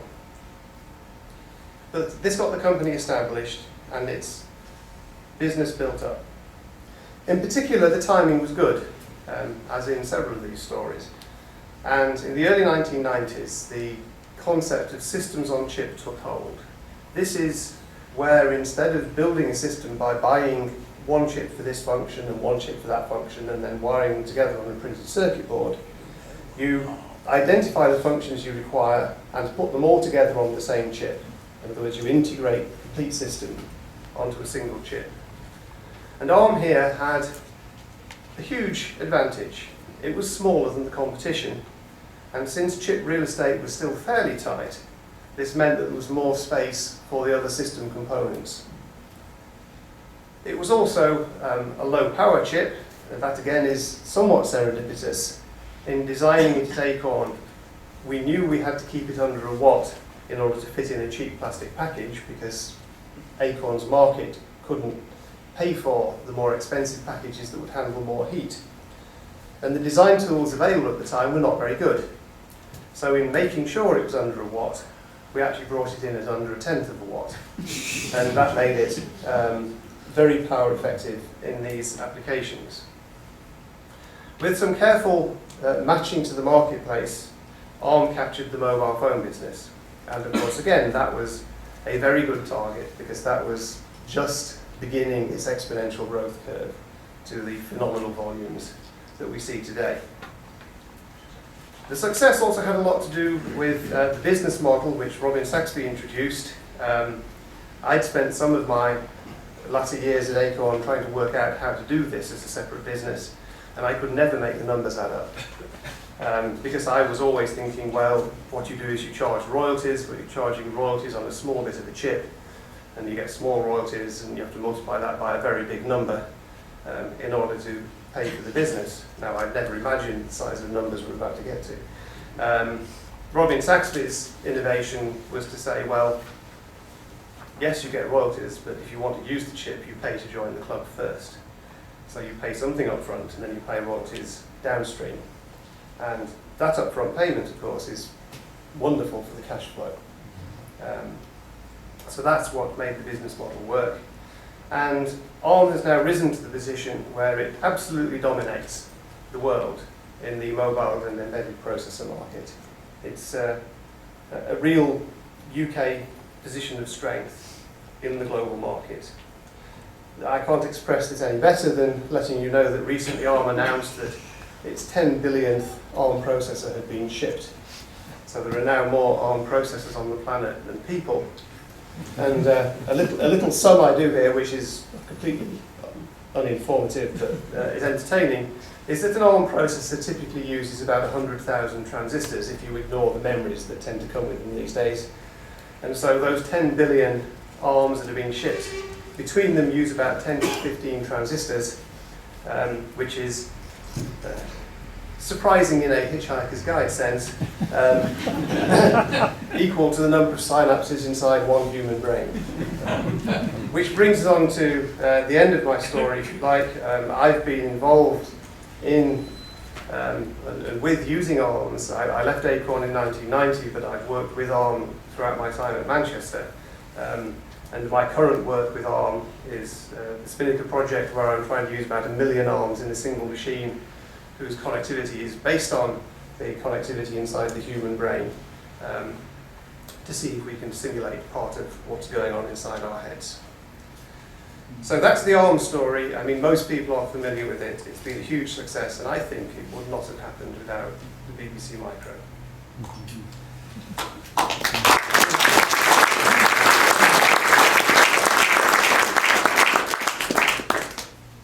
Oh, am I going to do that? Right. I'm in charge here. The second speaker in this BBC Heritage session is Sophie Wilson, who I worked with at Acorn from the very beginning. In fact, Sophie stayed at Acorn longer than I did. So as somebody who stayed at Acorn the longest, forced me to tell the story of the end of Acorn. So slightly sad slide set. So Steve has said ARM formed. When ARM formed, Acorn, VLSI Technology and Apple were the majority shareholders. Acorn owned 20%, well, initially owned a lot more of the shares, but at the time we're discussing it owned 24% of the shares. ARM had yet to float on the stock exchange as a public company. So anybody who wished to speculate that ARM would eventually be successful, and there are a lot of such people, bought Acorn shares as the only possible leveraged investment that would do this. So we wind forward the years gradually. Acorn's moderately successful, ARM much more so. And finally, in 1998, ARM floats. So everybody who had invested in Acorn could now go out and buy direct share ownership in ARM. And a lot of them did so. We wind forward a little bit faster. Acorn's shareholding in ARM was worth as much as Acorn's own shares were worth. Then it was worth more. Then it was worth more, including all the taxes you might have paid if you had wanted to take over Acorn, which of course meant that somebody now did want to take over Acorn. The market itself is valuing Acorn, which was a going business, selling computers, all based on ARMs. It got into the Acorn network computer when the internet began to start up, had interactive television designs, digital set-top box designs. So all these things existed. The market is now valuing these things negatively. They're worth less than nothing. So a predatory investor, Morgan Stanley Dean Witter, offered to buy Acorn from its shareholders by giving them 2 ARM shares for 5 Acorn shares. At the time, 2 ARM shares were worth 4 Acorn shares, so this gave them a tidy profit. The shareholders were immensely happy. What they wanted to invest in ARM when they bought the Acorn shares would be resolved. They can now be invested directly in ARM. So all the shareholders would say, yeah, this is what we want to do. So it happened. Morgan Stanley Dean Witter did the exchange, pocketed the remaining ARM shares, made their tidy profit. They had this business, Acorn, on their hands. So they sold it off. There were essentially 2 different sides to the business then. The computer, the set-top boxes that I talked about, the ones that were actually sold, and the people like me who devised the technology. So, Pace Microtechnology, who were then very big into set-top boxes and growing rapidly, bought the computer and set-top box business straight from Morgan Stanley Dean Witter, and a new company, Element 14, bought the technology side of Acorn, and it was funded as a startup by a group of venture capital organisations. Pleased to say Herman was one of those people who invested in this. So let's look at what happens to them both. The computer side. So the computer side is still going. You can still buy Acorn computers running on ARM processors. The top end of those things runs on 600 to 800 megahertz ARM processors from the Intel range. They bought an ARM architecture license and implemented their own ARM microprocessors. So that's the one, the ARNX processor. There are still things running on classic ARM chips. an Acorn 7000 Plus is very related to the Acorn 7000 that we sold, just with some tweaks here and there. The system on chip that Steve showed on the slides a few steps ago, that was an ARM 7500 FE, which is the basis of the A7000 world. The slide gives all the details. The other aspect of running Acorn machines nowadays is virtual Acorn machines. So you have companies selling emulators for Acorn machines that run on PCs. On a virtual Acorn, you end up with an emulated RISC-PC ARM class machine. In the RISC-PC ARM class machine, you can run the emulator that Acorn originally wrote for emulating the BBC machine. So you can have your modern 2 GHz Core 2 Duo laptop processor emulating an Acorn RISC-PC. Inside the Acorn RISC-PC is a BBC machine emulator running in the ARM instruction set pretending to be a 6502. So you have a Core 2, which is a RISC processor pretending to be a CISC processor running the 8086 instruction set. So there's layer virtualization there, pretending to be an ARM, pretending to be a BBC machine running a 6502. The whole thing runs faster than a 6502. So, as I say, it's all going on. It's virtually invisible in most worlds, but you still bump into surprising uses of BBC machines. What happened to the technology side? So what had Acorn been doing? We're now talking 98, 99. What had Acorn been doing for the last 10 years since ARM spun off? When ARM left, it took 14 of our most talented designers. It didn't take all of them. So we've been beavering away. We wrote new operating systems for multimedia. We built and ran the Cambridge Interactive Television trial over wide area network deployment. And we built new microprocessors and all the associated development tools, and we were coming to grips with having a business model. Initially, our idea of the business model was that we were going to be another ARM. We were going to license processor intellectual property for people to take and build systems on a chip. It turned out the venture capitalists were much wiser than we were and refused to finance us on any such basis. After being hit around the heads, the people who went around the venture capital organisations say it was about 27 different doors they knocked on and were told to go away. After being hit around the head a few times, we worked out that that was a bad mistake. So we decided to exploit this IP ourselves. So we would build the microprocessor, we would build the system on chip, we would write all the application software, and in fact build all the other infrastructure around it, because it would be less risky, be quicker time to money. We met completely by chance, and with thanks to a guy called Paul Fellows who was first introducing us, a team of people out of ST Microelectronics who had been building InMOS transmuters, who were looking around for another job. They didn't really want to work inside InMOS anymore, so they were keen to leave. So we became a two-sided startup, one side in Cambridge doing all the application software, tools, processor architecture, system on chip design, and one side in Bristol, where InMOS ST Micro are centred in the UK, actually doing the implementation of the circuitry. And with that rather crazy company organisation, we gained funding to make this thing. The rather fuzzy picture in the bottom right is the processor that we built. It's an awful lot more powerful than ARMS or anything like it, but it's in a very small geometry process. The picture Steve showed was in 3 micron technology. This is a picture of a 0.13 micron design. But you can still see that it's laid out by hand. Steve's picture had a lot of structure that was obvious. This has a lot of structure that's obvious. It's not the amorphous blob you get if you design a processor just with silicon components. So, the venture capitalists then steered us into ADSL. Communications would be the big thing, they said. How right they were. That was a problem. All the engineers knew nothing about ADSL. We were a smart bunch of people, but ADSL was magic to us. So, the solution, obviously, we headhunted an ADSL team from the market leader, which at that time was Alcatel in Belgium.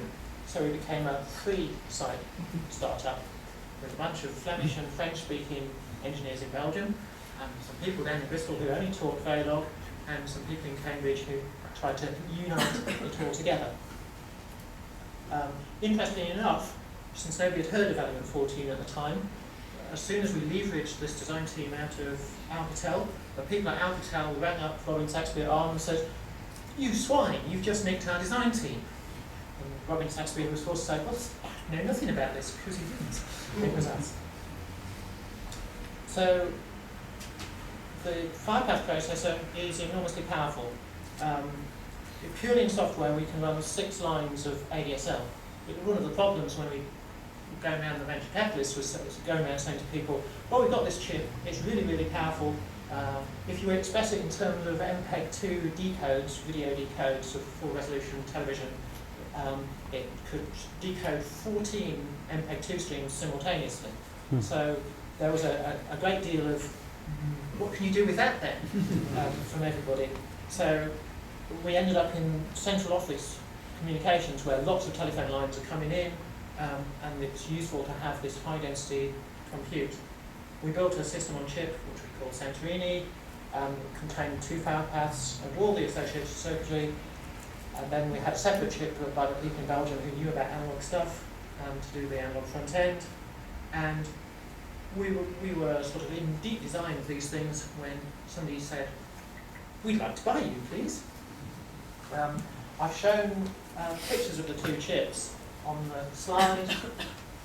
So one on the left is the analog front end. That's a 12-channel analog front end, so it contains 16-bit D to A's and A to D's, all the sample and hold circuitry and the communications back to the chip on the right. The chip on the right is a bit of a cheat because it's one of my prettier photographs, so it's not actually a Santorini, it's a Toyman, which is the next one along. You can see that it's symmetric left-right, mirror reversed. You can see the firepath. So 2 copies of it. You can also see there's a lot of memory, and there's not actually a lot else. So the memory at the top and at the bottom. The top is for instructions, the bottom is for data. The lines of memory above the firepaths is simply I/O and the control of the I/O subsystem. Isn't there? So it's very much, you do it all in software. You do all your modulation for your megabit modem completely in software. So Broadcom was the company that bought us. You probably won't have heard of them. They're the 3rd largest fabless semiconductor company in the world. You will have heard of the 2nd largest, which is NVIDIA, because they make chips that go in PCs for graphics. The 1st largest is Qualcomm, which you probably won't have heard of, but it's almost certainly in your mobile phone, probably using an ARM chip. Element 14 became the Broadcom Carrier Access Group, which is where I still work. After they bought us, we taped out Santorini and the Parler, and luckily enough for them, they all worked.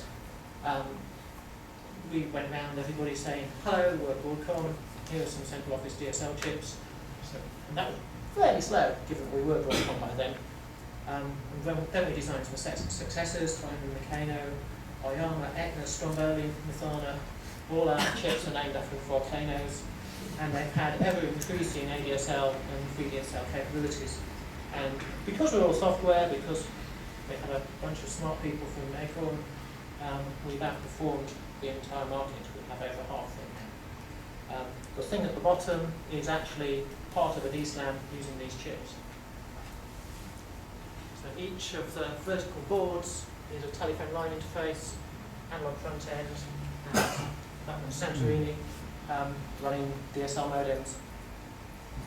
So that's what happened. Okay.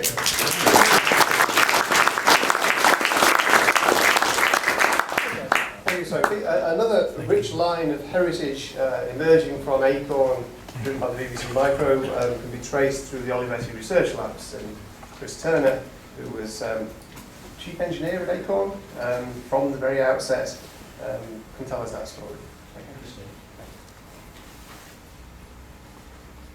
Yeah, so the Italian job.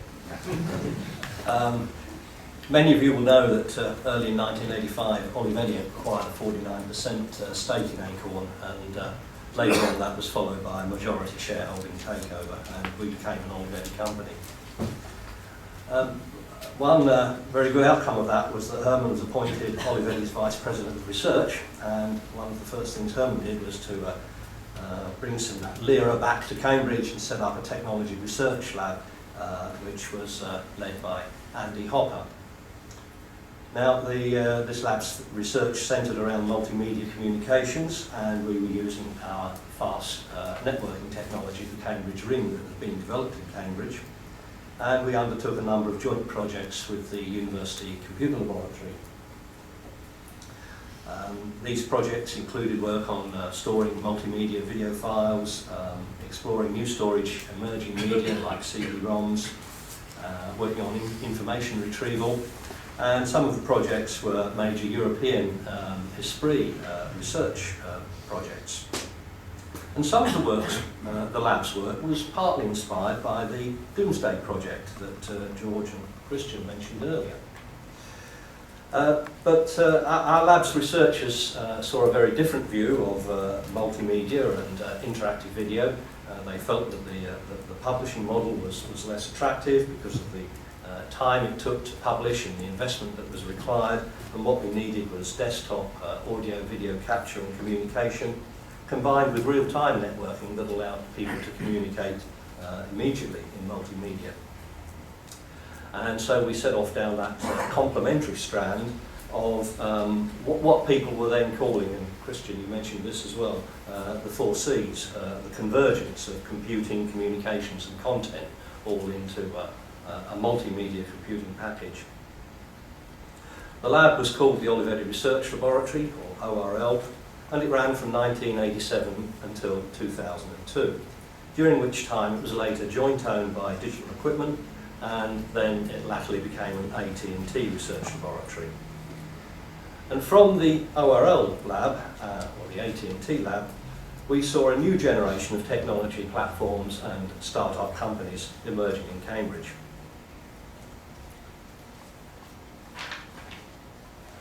Of course, the staff at the lab were early adopters of all of the toys that were emerging then. We had mobile phones and email and the internet, and all of these things were just starting to happen.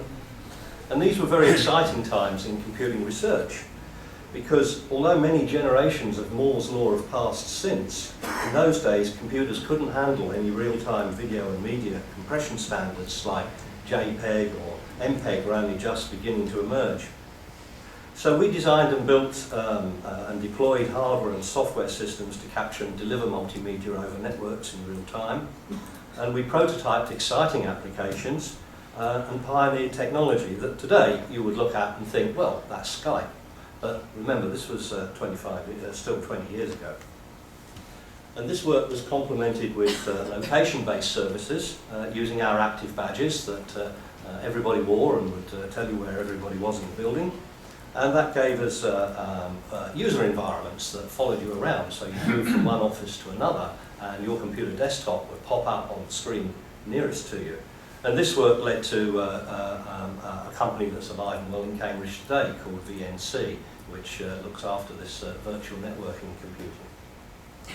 And all of this was built using so-called asynchronous transfer mode networks. ATM was an evolving standard, and we developed new physical layers and protocol stacks which could allow ATM to go all of the way down to the desktop, as it was originally conceived as a backbone network for long haul carriage. And we had desktop ATM, and we also had personal area networks on our desks. And we worked on things, as you can see from the slides here, like video file servers and information retrieval systems. Of course, when you've got video, you can't simply search it, but what you can do is find methodologies for tagging it, and also offline you can perform speech recognition, and so you can perhaps work out the content of the video clip from what's being said. So a lot of very, very exciting work, using Acorn Archimedes PCs, of course, and many of the people who were at the lab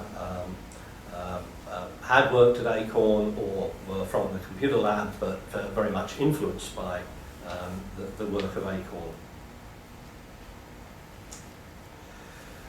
Now, by the end of the 1980s, as we entered the 90s, a realisation began to dawn on us in the Olivetti laboratory that it was very difficult to innovate product lines within our parent companies, Olivetti and Digital, when they were very well established with product lines in their mainstream markets. And those of you who have read books by people like Christensen will realise this is what's now called the innovator's dilemma. We gave our parent corporations excellent PR value and sales support plus internal consultancy, but we found it very hard to transfer products into those companies without first demonstrating their business potential. And so this led to a sudden reaction as the 1990s dawned, and a whole stream of startup companies came out of the Olivetti Research Labs, some of which I've mentioned on this slide, and this is by no means an exhaustive list. And I'd also point out that one or two of these are already second generation startups, spawned from those startups, but again with a strong trail of people and technology going all of the way back. And of course these startups, many of them were ARM powered. In the Olivetti lab, our first 4-port ATM desktop switch used the ARM6 processor, and in some ways you could see that as a product that was a precursor to today's home hubs and routers that we all have. And this technology went out into another company that we spun out that I helped to get started with Herman and Andy, called ATM Limited, which was aiming to further engineer and standardise ATM desktop switches, interface cards and file servers. You can see the product line here. Within ATM, we developed our own silicon, because everybody in Cambridge had learned how to do that game by then, and also our own software. And we later realised that in fact it was the silicon and the software that was most valuable, and we were limiting its applications by the small product lineup and market access that we had. And so in 1998 we restructured ATM Limited to become a fabulous semiconductor company called Verata that fairly immediately became highly successful, again selling broadband communications chips, and these were for broadband modems at the customer premises end or in the home, and that market absolutely exploded, and Verata was able to achieve an IPO on the Nasdaq in 1999, and shortly after that its market capitalisation exceeded $3 billion, so it became a very successful company very quickly. We then merged the company in with Globespan, a company in the States that was making compatible chips, but then later on during the tech downturn period this market commoditised very quickly and the merged entity was acquired by Conexi, and I'm sorry to say it no longer has a development laboratory in Cambridge. Other companies that came out of the lab are Telemedia Systems, Adaptive Broadband that then became Cambridge Broadband. They sell ATM-based wireless networks that provide backhaul for GSM base stations in territories where it's very difficult to get the cables over the hills and through the mountains. And DisplayLink, as I mentioned, the second generation, who are just coming up with some innovative technology to connect lots of multimedia displays together in homes and offices.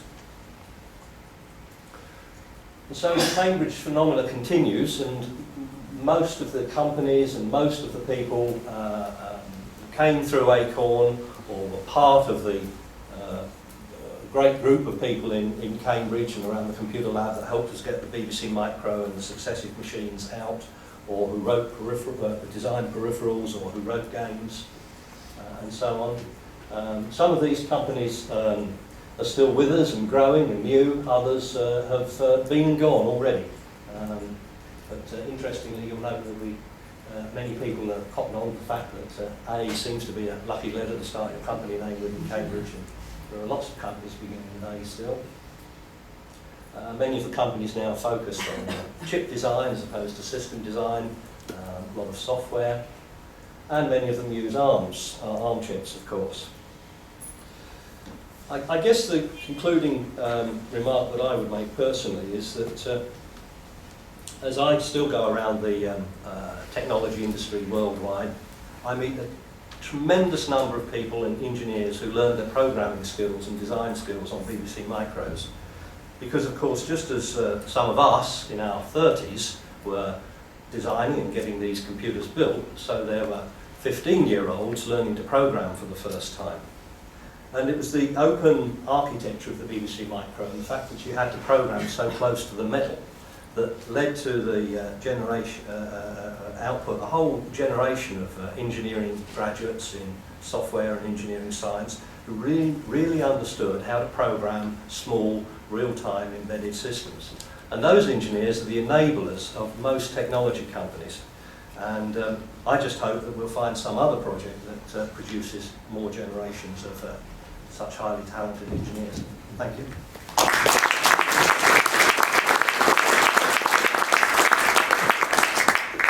Thanks, Chris. Chris has mentioned the Cambridge phenomenon, and our fourth and final speaker in this session is going to tell us more about this. This is Herman Hauser, who was involved with Acorn from the beginning. I can't remember quite what he did, because I do remember he was very good at making tea. I'm not going to mention that, that's too embarrassing. No, actually, one of Herman's interesting qualities is when there were real deadlines, the technical team were working really hard. He really did make the tea to keep people going. And I cut the wire, so let me tell you the story. The story actually is that the BBC, in the form of John Radcliffe and David Allen, arrived at Acorn on a Monday, and with a very, very ambitious specification of a machine that they would like to have. At a time when they, I think, had been working with Newbrain for 2 years, and they still didn't have a prototype. So waiting. You shouldn't overestimate that. Okay, well, that's the most part of the anecdote. Well, the rumour wasn't entirely correct. Right, the rumour had it. Anyway, so on a Monday they gave us the specification. And I went to Stephen and Roger to see if we could build a computer by Friday, because that's when they came back. So we then spent 2 days to get the components. We had Ram Banerjee wire wrap it, because he could do that. He was the fastest wire wrapping gun in Cambridge. And John and David were coming back at, I think, 10 o'clock on a Friday. And we'd worked all through the night. And at 8 o'clock in the morning, the computer was perfect, the software was perfect, but it just didn't work. And of course, having made the tea all night for the past 3 nights, I had a fresh mind, and I told them why it didn't work, and it was because the development system had this clock wire that linked the development system to the actual system, and said, we just cut that wire, let the thing work all by itself, and we'll be fine. And that was exactly what happened, and it worked beautifully and didn't fail to impress, I think, the people who came to check it all out. But that's not what I was going to talk about. I was going to talk about the Cambridge phenomenon, because although Acorn is no longer, Acorn really has become the Fairchild of Cambridge. Those of you familiar with Silicon Valley know that the Fairchild was the original semiconductor company in Silicon Valley, and practically all the Silicon Valley companies were spin-outs from Fairchild, be it Intel, AMD, VLSI Technology, LSI Logic, NVIDIA. They were all spin-outs from people who had worked at Fairchild. And we have got such a cluster in Cambridge now, and I'll tell you a few of the details there. You do need a world-class university for these clusters to work properly, an entrepreneurial spirit, and this people network.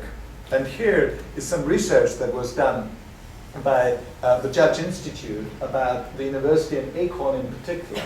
And there are no less than 100 companies in the Cambridge area that can trace their origins back to Acorn alumni. And I just want to mention a few of them. ARM, you've already heard a lot about. CSR, Cambridge Silicon Radio, Solexa. But the one that I really want to tell you a little bit more about, because I'm so excited about it, it could be a completely new way of reading, is Plastic Logic with its e-reader. So this is just to give you a flavor of how important ARM was. These are all the ARM, the people who have got licenses to ARM, the ARM licensees, and note that one of them is Intel, although it has sold it on to Marvell. So, CSR is another billion-dollar company now, spin out from CCL, doing Bluetooth, and has more than 60% of the Bluetooth market in the world, and grew from no revenue at all to almost $1 billion in revenue, not just in market cap, with profits over 200 million last year. So tremendous success. Now Cambridge, of course, does have a rather fine university. We are ranked number 2 in recent surveys, which is what happens if you send one of your graduates across the pond to start a university called Harvard. We've got 92 Nobel laureates, which is more than any other university in the world. In fact, it is more Nobel laureates in Cambridge than any country in the world, with the exception of the United States and the UK. The latter is not entirely surprising, as Cambridge is located and located. We've got the #1 high-tech cluster in Europe, with over 1,000 high-tech companies employing some 40,000 people, and some very interesting companies. We also have a very good physics laboratory where we have people like Maxwell, who produced some very useful equations, J.J. Thomson, who discovered the electron, Rutherford discovered the proton at Manchester, but he did come back. Chadwick discovered the neutron at Cavendish as well. When we were done with the 3 elementary particles, we then deciphered the structure of DNA with Crick and Watson, and more recently, Richard Friend and Jeremy Burroughs discovered OLEDs there, which will be the next generation of flat panel displays following LCDs.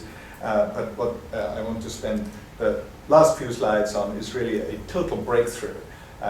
Practically all the transistors that you're using at present are built out of silicon.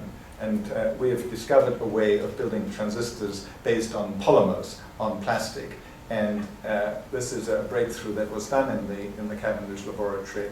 And I will show you the first one, which is on the right. And you see how, no, didn't want that. This is the world's first transistor in AT&T Bell Labs. And as you see, it's very much a crystal, a germanium crystal at the time. And this is an inkjet printed transistor, very, very different, all done at room temperature. Very low cost. And this is the vision of what might happen long term. This is Minority Report. You see Tom Cruise there. You see an interactive newspaper. News comes in that he is on the run. The guy reads the newspaper on the tube, looks at him, and he's fingered. So this is the concept of an e-newspaper produced in a production facility that's more akin to the New York Times printing presses rather than the Intel silicon presses. And this is as far as we've got now. This is actually a prototype of a display. As you can see, it is a changing display. It's an active display, but it is a flexible display. So it uses not silicon that everybody uses on glass, of course, but it uses plastic transistors on polyethylene, which is very much cheaper. And then Solexa, another billion-dollar company, came out of the Cambridge phenomenon, which has revolutionized gene sequencing. You may remember Clinton and Blair announcing in 2002 that the human genome had been decoded for the first time. That cost $3 billion and took 10 years. With the Solexa machine, you can now do it for $100,000 in less than a week. So there's been just a phenomenal increase, and again, a terrific breakthrough by 2 brilliant chemists from the chemistry department in Cambridge. Now this is an interesting slide that I just wanted to tell you about the Cambridge phenomenon and its development. This is some internal statistics that we have from Amadeus Capital Partners, my venture capital firm. And in the first fund, Amadeus 1, 17% of the deals that we did in that fund we did with serial entrepreneurs. In Amadeus 2, that had risen to 40%. And in Amadeus 3, it's now 70%. That was a little older where most of them, it was 90%, but it's fallen to 70%. That's still just a phenomenal increase from 1.7 to 7.0 in just 10 years. And that is really a reflection of the maturity that the Cambridge phenomenon has reached. So in conclusion, we do have this innovation imperative if we want to survive as a Western country, because we don't produce Nike shoes anymore. So we have to innovate, and we have to do it fast. Europe is a high-tech continent, and Cambridge, with its Cambridge phenomenon, has become the #1 high-tech cluster, and a lot of that is due to Acorn and the BBC Micro, which were the starting point of the phenomenon. Thanks very much.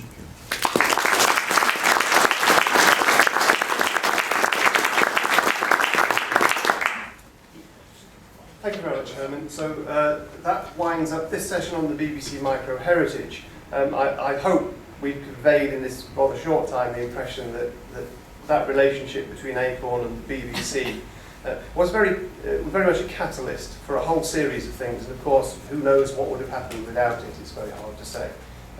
But there's no doubt there are a lot of people, myself included, who effectively owe everything that's happened in our careers since that point to that relationship between the BBC and Acorn back in 1981. Thank you very much.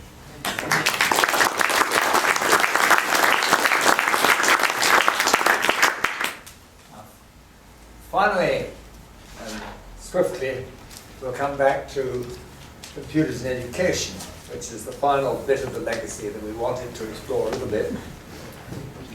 At the time that this project was launched and running, in the couple of years after 1981, I think it's probably true that Britain was in the vanguard of the world in computers in education. I remember lecturing in San Jose in Silicon Valley and saying that I felt like an outer barbarian coming to talk to the Romans about how to organize their legions. And I then reminded them that the barbarians had actually won out in the end, and they laughed rather uneasily. Anyway, I think our next speaker, our final speaker, Mike Bostock, may be able to answer the question as to what has happened since. Mike was very much one of the key people behind the development of the BBC Buggy, which was a device, I think, it was originally, the idea of it was a brainchild of David Allen's, and I think he asked Mike, who was then working with the microelectronics education program, to go away and see what he could do about it, and he did indeed do a lot about it, and it came to pass as a device that was very widely used in schools and colleges, and exploited one of the interface possibilities of the BBC Micro. Mike is now involved in a new project with a new company which is working on robotics to support the program that there is for robotics in schools and colleges as part of the development of engineering. Mike, are they? Yes, the picture of the Sinclair C5 is there simply to remind us of the extraordinary period of brave innovation that was taking place at that time. Unsurpassed, I think. People were really prepared to experiment in those days. And where it started really, for educational side, was that this little group of people were formed, 4 of us, plus the secretary, was the Microelectronics Education Programme, launched in 1982 as a little team in a little semi-detached house up in Newcastle upon Tyne, and asked to do something to help schools because ministers in those days thought microelectronics were going to be very important and wanted some education program to train teachers and look into it. And it started with a small team there, and I'm looking a little bit thinner in those days on the left-hand side there. And of course, the architect really of IT in schools, who can trace right back to those days, was Richard Fothergill, who you see in the centre of that group there. And it was very much his style about empowering teachers getting teachers involved with development using real hands-on computers, that I think his style really shaped the way that that programme works. As I said, that little group started off something that started off as a small programme, developed into a programme that impacted on hundreds of teachers up and down the land. Of course, the BBC Computer Literacy Series came at just the right time for MEP, because without it, it was very much a theoretical exercise. And of course, the main part of the BBC Computer Literacy Series was the BBC microcomputer we've heard all about today. Won't tell you any more about that. But it was simply an amazing machine, particularly for educationists. Hundreds of teachers with good ideas, and every teacher's got a good idea. Everyone in the audience presumably have good ideas as well. But it gave them a way of actually turning that good idea into something that worked on screen. And I think that was one of the significant things about the BBC computer. It was so versatile, it was so simple. You turned it on, it came on straight away. Don't get that these days. It was, you could word process on it, you could run educational programs, you could display teletext, you can measure effects in science, you can control robots. It really did sort of shine a light on, for educationists, on what you could do with a versatile machine like that. Took a little bit of the sort of focus off microelectronics, which was the original vision, that it's going to be lots of gadgets, and it focused on that one particular thing, the computer, which became, if you like, symbolic of something that actually encaptured microelectronics and gave you lots and lots of functions that were accessible. But it was the Department of Trade and Industry, really, who opened up its use by educationists, because they came along, and of course at that day, in those days, schools were struggling to buy computers, they're too expensive, and DTI came along with a scheme, which I think is one of the ingredients at those times that made this all work. They came along and helped schools buy them. And so it went from having no computers to having one computer. And now when you think of the hundreds of computers in schools, you know, remembering back to the days when there was one, and you all stood around it and started to think what you could do with it. It's a lot has happened in that time.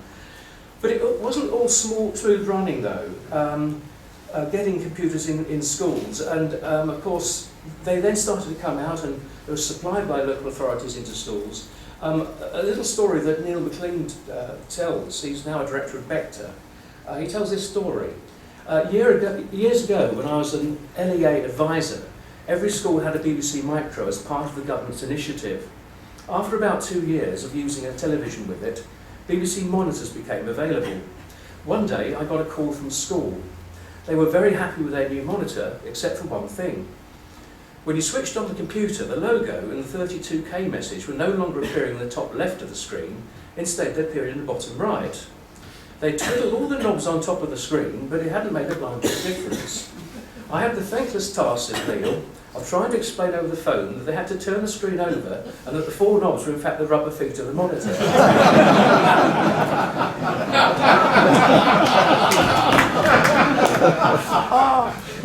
True story.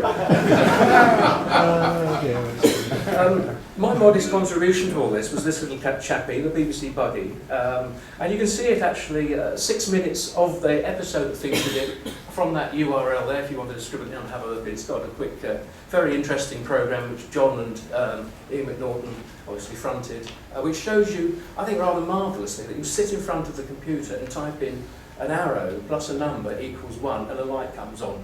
Now that actually is quite profound. You cannot do anything like that these days. You cannot get near them to do simple things like that with them. And that was great beauty. The simplicity was beauty in those days. But this little robot could follow black lines, read barcodes, find its way around a maze, and Ian Trackman did a super job of demonstrating on that television programme how it could use artificial intelligence to find its way around a maze. The marvellous thing about this invention was simply that you gave it 1 pulse and it turned 1 degree. 360 pulses turned right way around. And that suddenly meant you could do something accurately and start to think about it in relation to mathematics and so on. This slide shows you what happens when you let thousands of creative teachers loose on something as empowering as the BBC Micro. The ease of use of this machine allowed teachers to experiment, develop programs that they could use in their classrooms. And over time, this gave rise to a rich marketplace. in educational software and established the UK as a centre for IT and education. We did lead for quite a few years with just imagination that went into some of these developments that were used in schools at the time. And this rate of innovation of new educational materials has never since been surpassed. It was a very rich seam of gold we struck in those days. It was a release of the floodwaters of teachers' good ideas. I've actually, through NACE, which is the professional association I'm part of people like me basically who work in education with computers, I did ask them whether they had any memories of the BBC Micro or in any way did it affect their lives. And I did have a vast number of responses. I'm just going to pick a couple for you just to share with them. Fond memories buying the BBC Micro User magazine each month and sitting there typing in lines of code. Oh, what joy when they invented the checksum. I still can't do things on machines with 50 times the processing speed and 200 times the memory that I could do on the BBC Micro in 1990. That's from Ian Lynch, who's managing director of the Learning Machine now, who was a teacher in those days, and he ends his little note with *FX 6,0. Some of you will know what that means. I was a student in the days of the BBC Micro. I did the first computer studies O-level at age 15 and wrote my computer project in BASIC. When asked at my interview for my first post, I was given the job after explaining how I'd written a sports league database. And I'm now head of IT in a school. Anyway, back to work, preparing databases for my Year 12s tomorrow. That's from Chris Sharple's head of IT. And another one, the real blessing was BBC Basic, which to my mind has never been surpassed. It was a highly structured procedural language, significantly included all the important eval keywords, which enabled complex maths expression to be evaluated instantly. I believe you can still get BBC B emulated for the PC. Great, I can't wait to have another killer gorilla. That's from Douglas Butler, who runs an IT centre in Elmbourne. The end of MEP that made that many creative educationists who came out of schools to do innovative work under MEP projects went back into schools to use their new skills. After MEP came another government programme called NCET, a much smaller scale operation with a different agenda, less innovation, more consolidation, no more letting 1,000 flowers bloom. And of course at that point, this is when Acorn, as we've heard today, went on to develop the RISC computer, which were advanced to use, simple to use, ideal for schools, and based on a superior chip technology of the then alternatives. But of course the sheer weight of the industry standard PC won out eventually. Industry standard, by the way, both words are misnomers as far as education is concerned. Schools aren't factories, and standards are the one thing guaranteed to keep changing. So the technology of the factory and the office marched into schools in the 90s. Their advance carried with it a new army of, dare I say it, less innovative folk, trainers, techies, administrators whose aim was much more to do with empowering themselves and control learners and teachers. And the philosophy of the days of MEP, which was really to get everyone involved and give them a machine and get them involved with project work, has never been really reinvented in current schemes today. But this led, in my view, to a rather sterile 10-year period in the 90s, when schools taught what I would call the Microsoft curriculum. Word processing in Year 7, spreadsheets in Year 8, and databases in Year 9. And it's an amazing coup for Microsoft to get the English curriculum to adopt wholesale a US company product training program. And here is a mugshot of Gates on a charge of boring a generation of learners.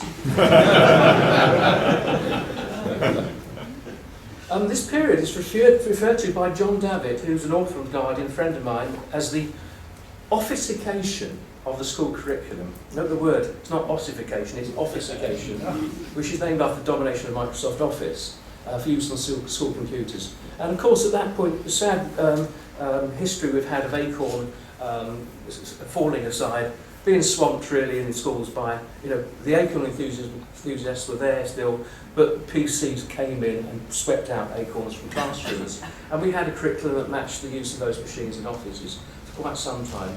But as we look at the most recent phase of ICT in education, we can see that innovation has returned again. So that little bit of a sadness for that hiatus in the middle, I think is swept aside now.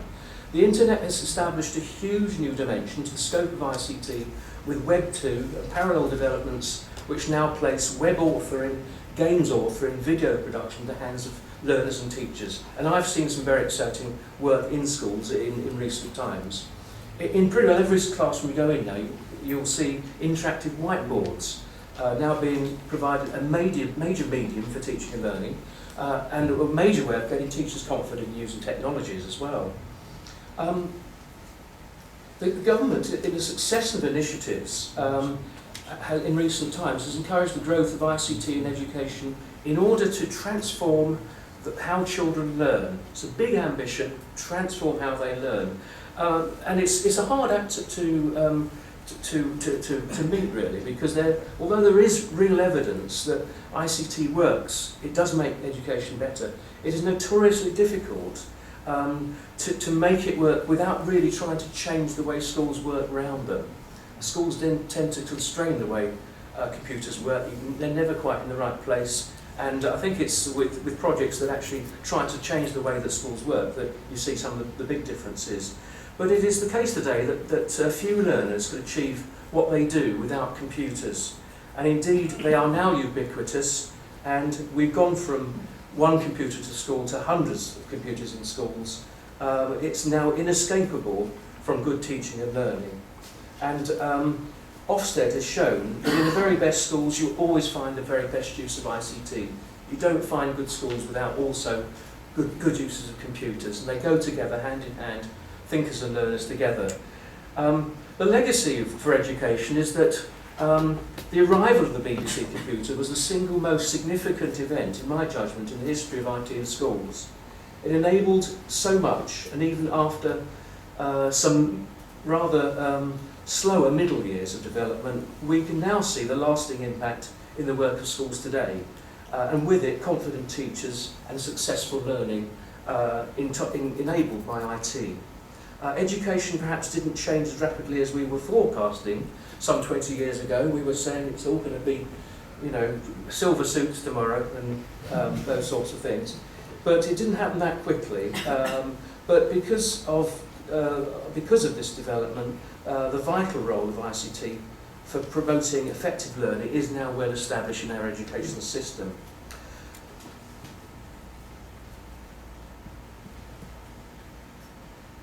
Just checking. Perhaps the real legacy, I think,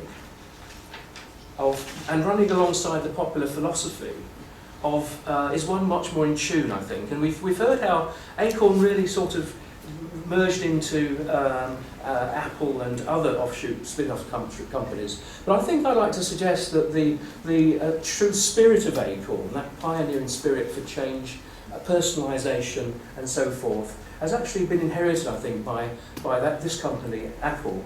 I think they're much more in line with the thinking that took place 30 years ago about innovating, using technologies to do things differently, to improve people's lives, much more than a sort of look at putting people down in classes in front of screens and learning how to behave in an office, for example. And I think an aspect of the legacy of the BBC Micro is that a small army of teachers who are empowered to try something back in the 1980s have since been influencing younger generations in the potential of ICT. And these teachers can now be found in software companies, in education consultancies, and as inspirational classroom teachers and school leaders. And that's true in my own case as well. And I think that is the true legacy. It's there in the system. The Acorn name is a memory to many of us, but there's no doubt that where change has occurred, it's because people like myself and all those other people involved with this adventure were not afraid to make the most of the micro. Thank you.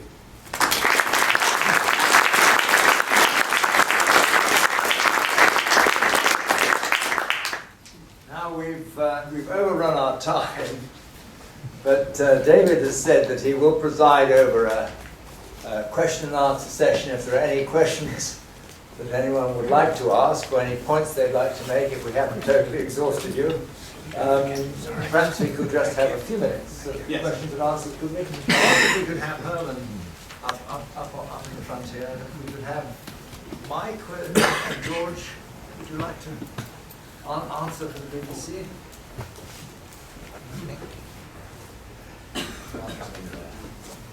Can I just comment? Very, very simply, that was a hell of a story. Not only from the BBC point of view, but the technology side, Acorn and so on. Okay, I didn't know what was going on in Cambridge all the time. Right, who would like to ask questions or whatever? Yeah, Douglas Clark, probably wanted with a comment about BBC Basic. I really would like to congratulate the person who wrote BBC Basic, and is he here? And oh, is she here?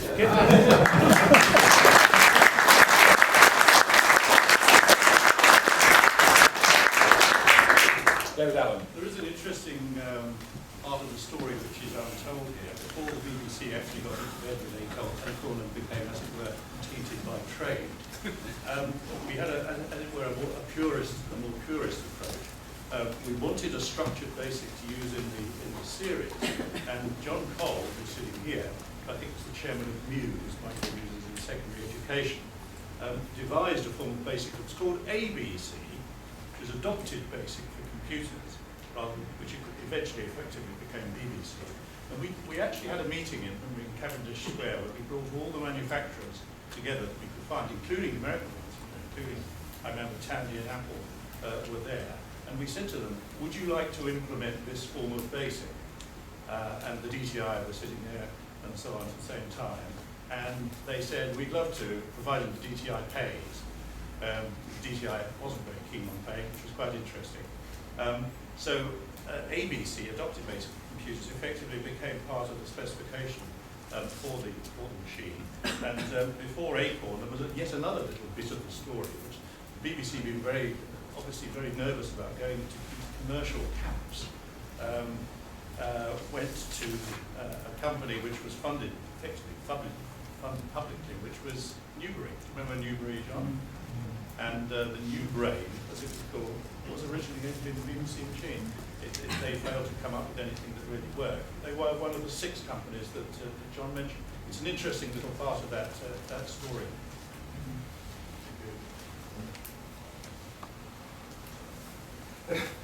To what extent is the software and design information of the BBC Micro something which could be in the public domain, or to what extent do people still have IPR rights that people have to pay for before publishing stuff? If somebody wanted to put the source text on the web, would that be legit? Somebody raised that with me. Somebody raised that with me before the meeting. Apparently there is still some legal block on BBC Moss. Yeah. So RISC OS with the source of BBC Basic for ARM is available as open source. So there's a thing called RISC OS Open, which is on one of my slides that time included expanding on that particular point. So that's much less entailed than the Acorn stuff, which is essentially unavailable apart from as ROM images. You also can't get hold of BBC emulators for PCs. You can only get hold of RISC OS emulators for PCs, and then run a BBC emulator inside the RISC OS emulator. It's the only way to do it. Just follow that. Does anybody have the electronic copy of the documentation? I'm involved with digital preservation, trying to keep this history, and if you've got the view files or something for the documentation, it would be good to talk about how to preserve them long term. In the hardware, we didn't have electronics then. This was all drawn on paper. I realise that. Can we put David is the CCS's guy in this area. Can we make a contact there so we can talk about documents? The only point that I would like to make, which is an obvious point, is if you used any of this proprietary information that Acorn produced, you ought to think about who would be suing you. Well, that's why I'm asking a question. I wouldn't worry too much. I think that was a pretty green light, though. There was someone over there. There wasn't the effect. No, one in front of you. You're next. Guy with the beard. Hi, this isn't a question, it's just a little bit of the story. I'm Roger Moore. I was a programmer in the Open University. I still work in the Open University. And we worked on the follow-on from the Domesday project, because one of the things that the BBC realised fairly quickly was that the price of these extremely advanced laser vision players from Philips, plus the leading edge BBC, was really stunning expensive for schools, around £4,000 or so, I believe. So they quickly thought that they got to do some other titles, and one of them was the Eco Disc, which there is a disc out there in the display, and I've actually put the specification document there as well, which I brought along with me today. An interesting little fact is that we didn't use, or the Domesday team didn't use BBC Basic, and we followed on using BCPL, because that was a compact code that could be squozen into the limited amount of memory available to write what was really a substantial body of software. And my total amount of code, when multiplied by 5, which was about the expansion factor, was a megabyte. So I was boasting at conferences and so on, I'd written a piece of software that was as big as a megabyte. Yes? As an end user, I would back up what the others said about BBC Basic, that I actually started on Commodore PETs with 2-letter variable names and go-tos and numbers and all horrible stuff. And I think one of the great things that perhaps was not brought out quite enough this afternoon was the BBC Basic actually bringing programming for people I was an amateur then, to a different level in terms of like the long variable names, the operating system with proper entry points, and a real growing up of programming over the sort of peaks and pokes and sort of real hacker stuff that had been there before.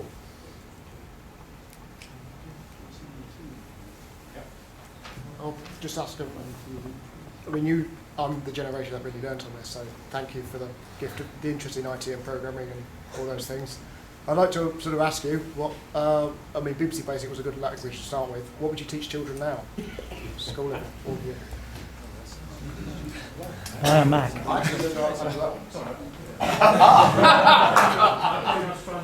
What language should we teach children now? Well, English. We can teach programming using flowcharts now. You can write them, the computer does the hard work and do the level stuff. Excellent. Yeah. It was said to me a long time ago in Cambridge by my colleagues in the computer laboratory that they didn't teach a language, they taught people how to learn the languages. That was more fun.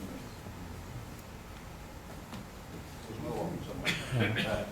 Yeah, a couple of things. One is sort of a bookend to a comment made by the gentleman at the back, which is that I got into programming in assembler and fell foul of things like the notorious "there's always one more bug" in the 6502, where the indirect addressing didn't work over the page boundary. Remember that one? Oh yes, that was fun.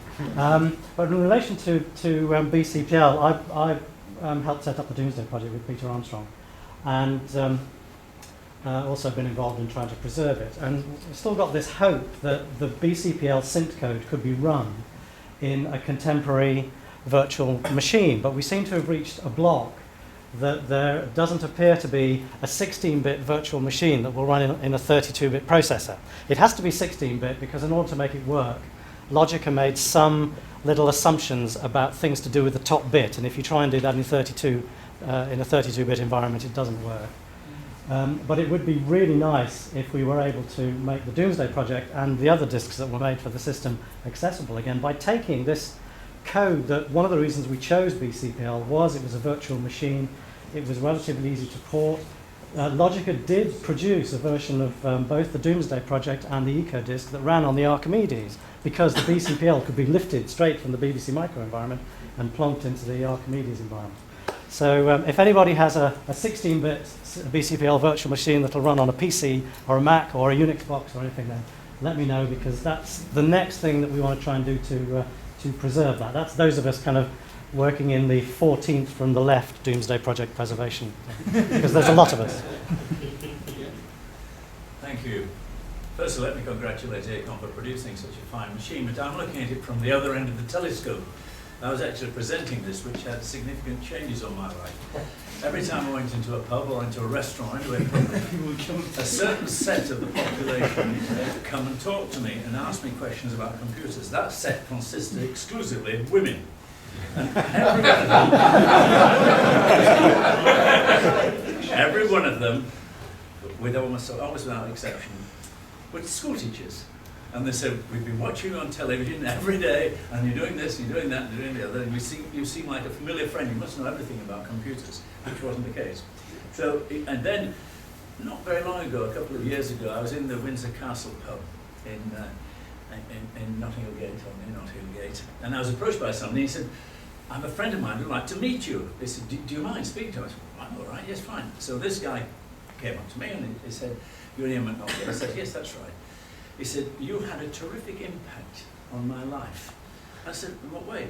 He said, well, those programs you were presenting for the BBC.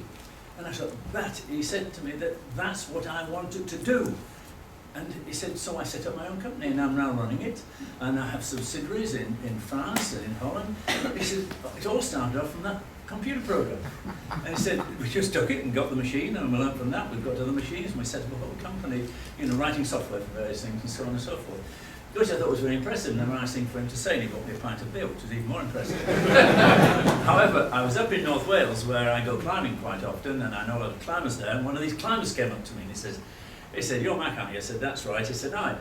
He said, that computer program had a terrific impact on me. I just dropped all the things that I was doing and I set up my own computer company, and I'm writing computer programs.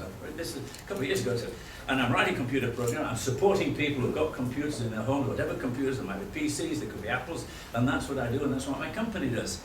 And I said, well, how do you get into it? He said, well, I watch your program, and I thought, if a silly bugger like you can do it, anybody can do it.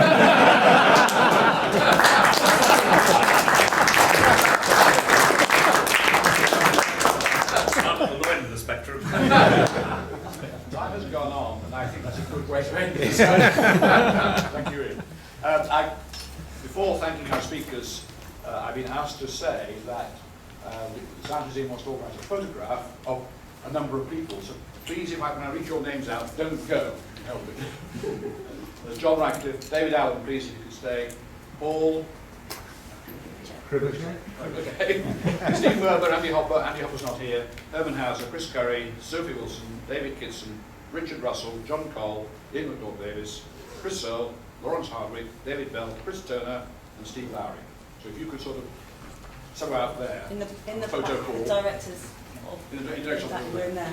Second thing, announcement is that the CCS is planning a Doomsday event next year.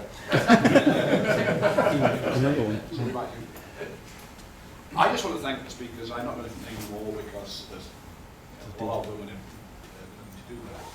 I mean, this has been a heck of a good thing. It's been a marvellous day. We're very grateful to John particularly, and to David Allen, who's sculpted at the back, as we mentioned. What you two started was quite something. Thank you very much, all of you.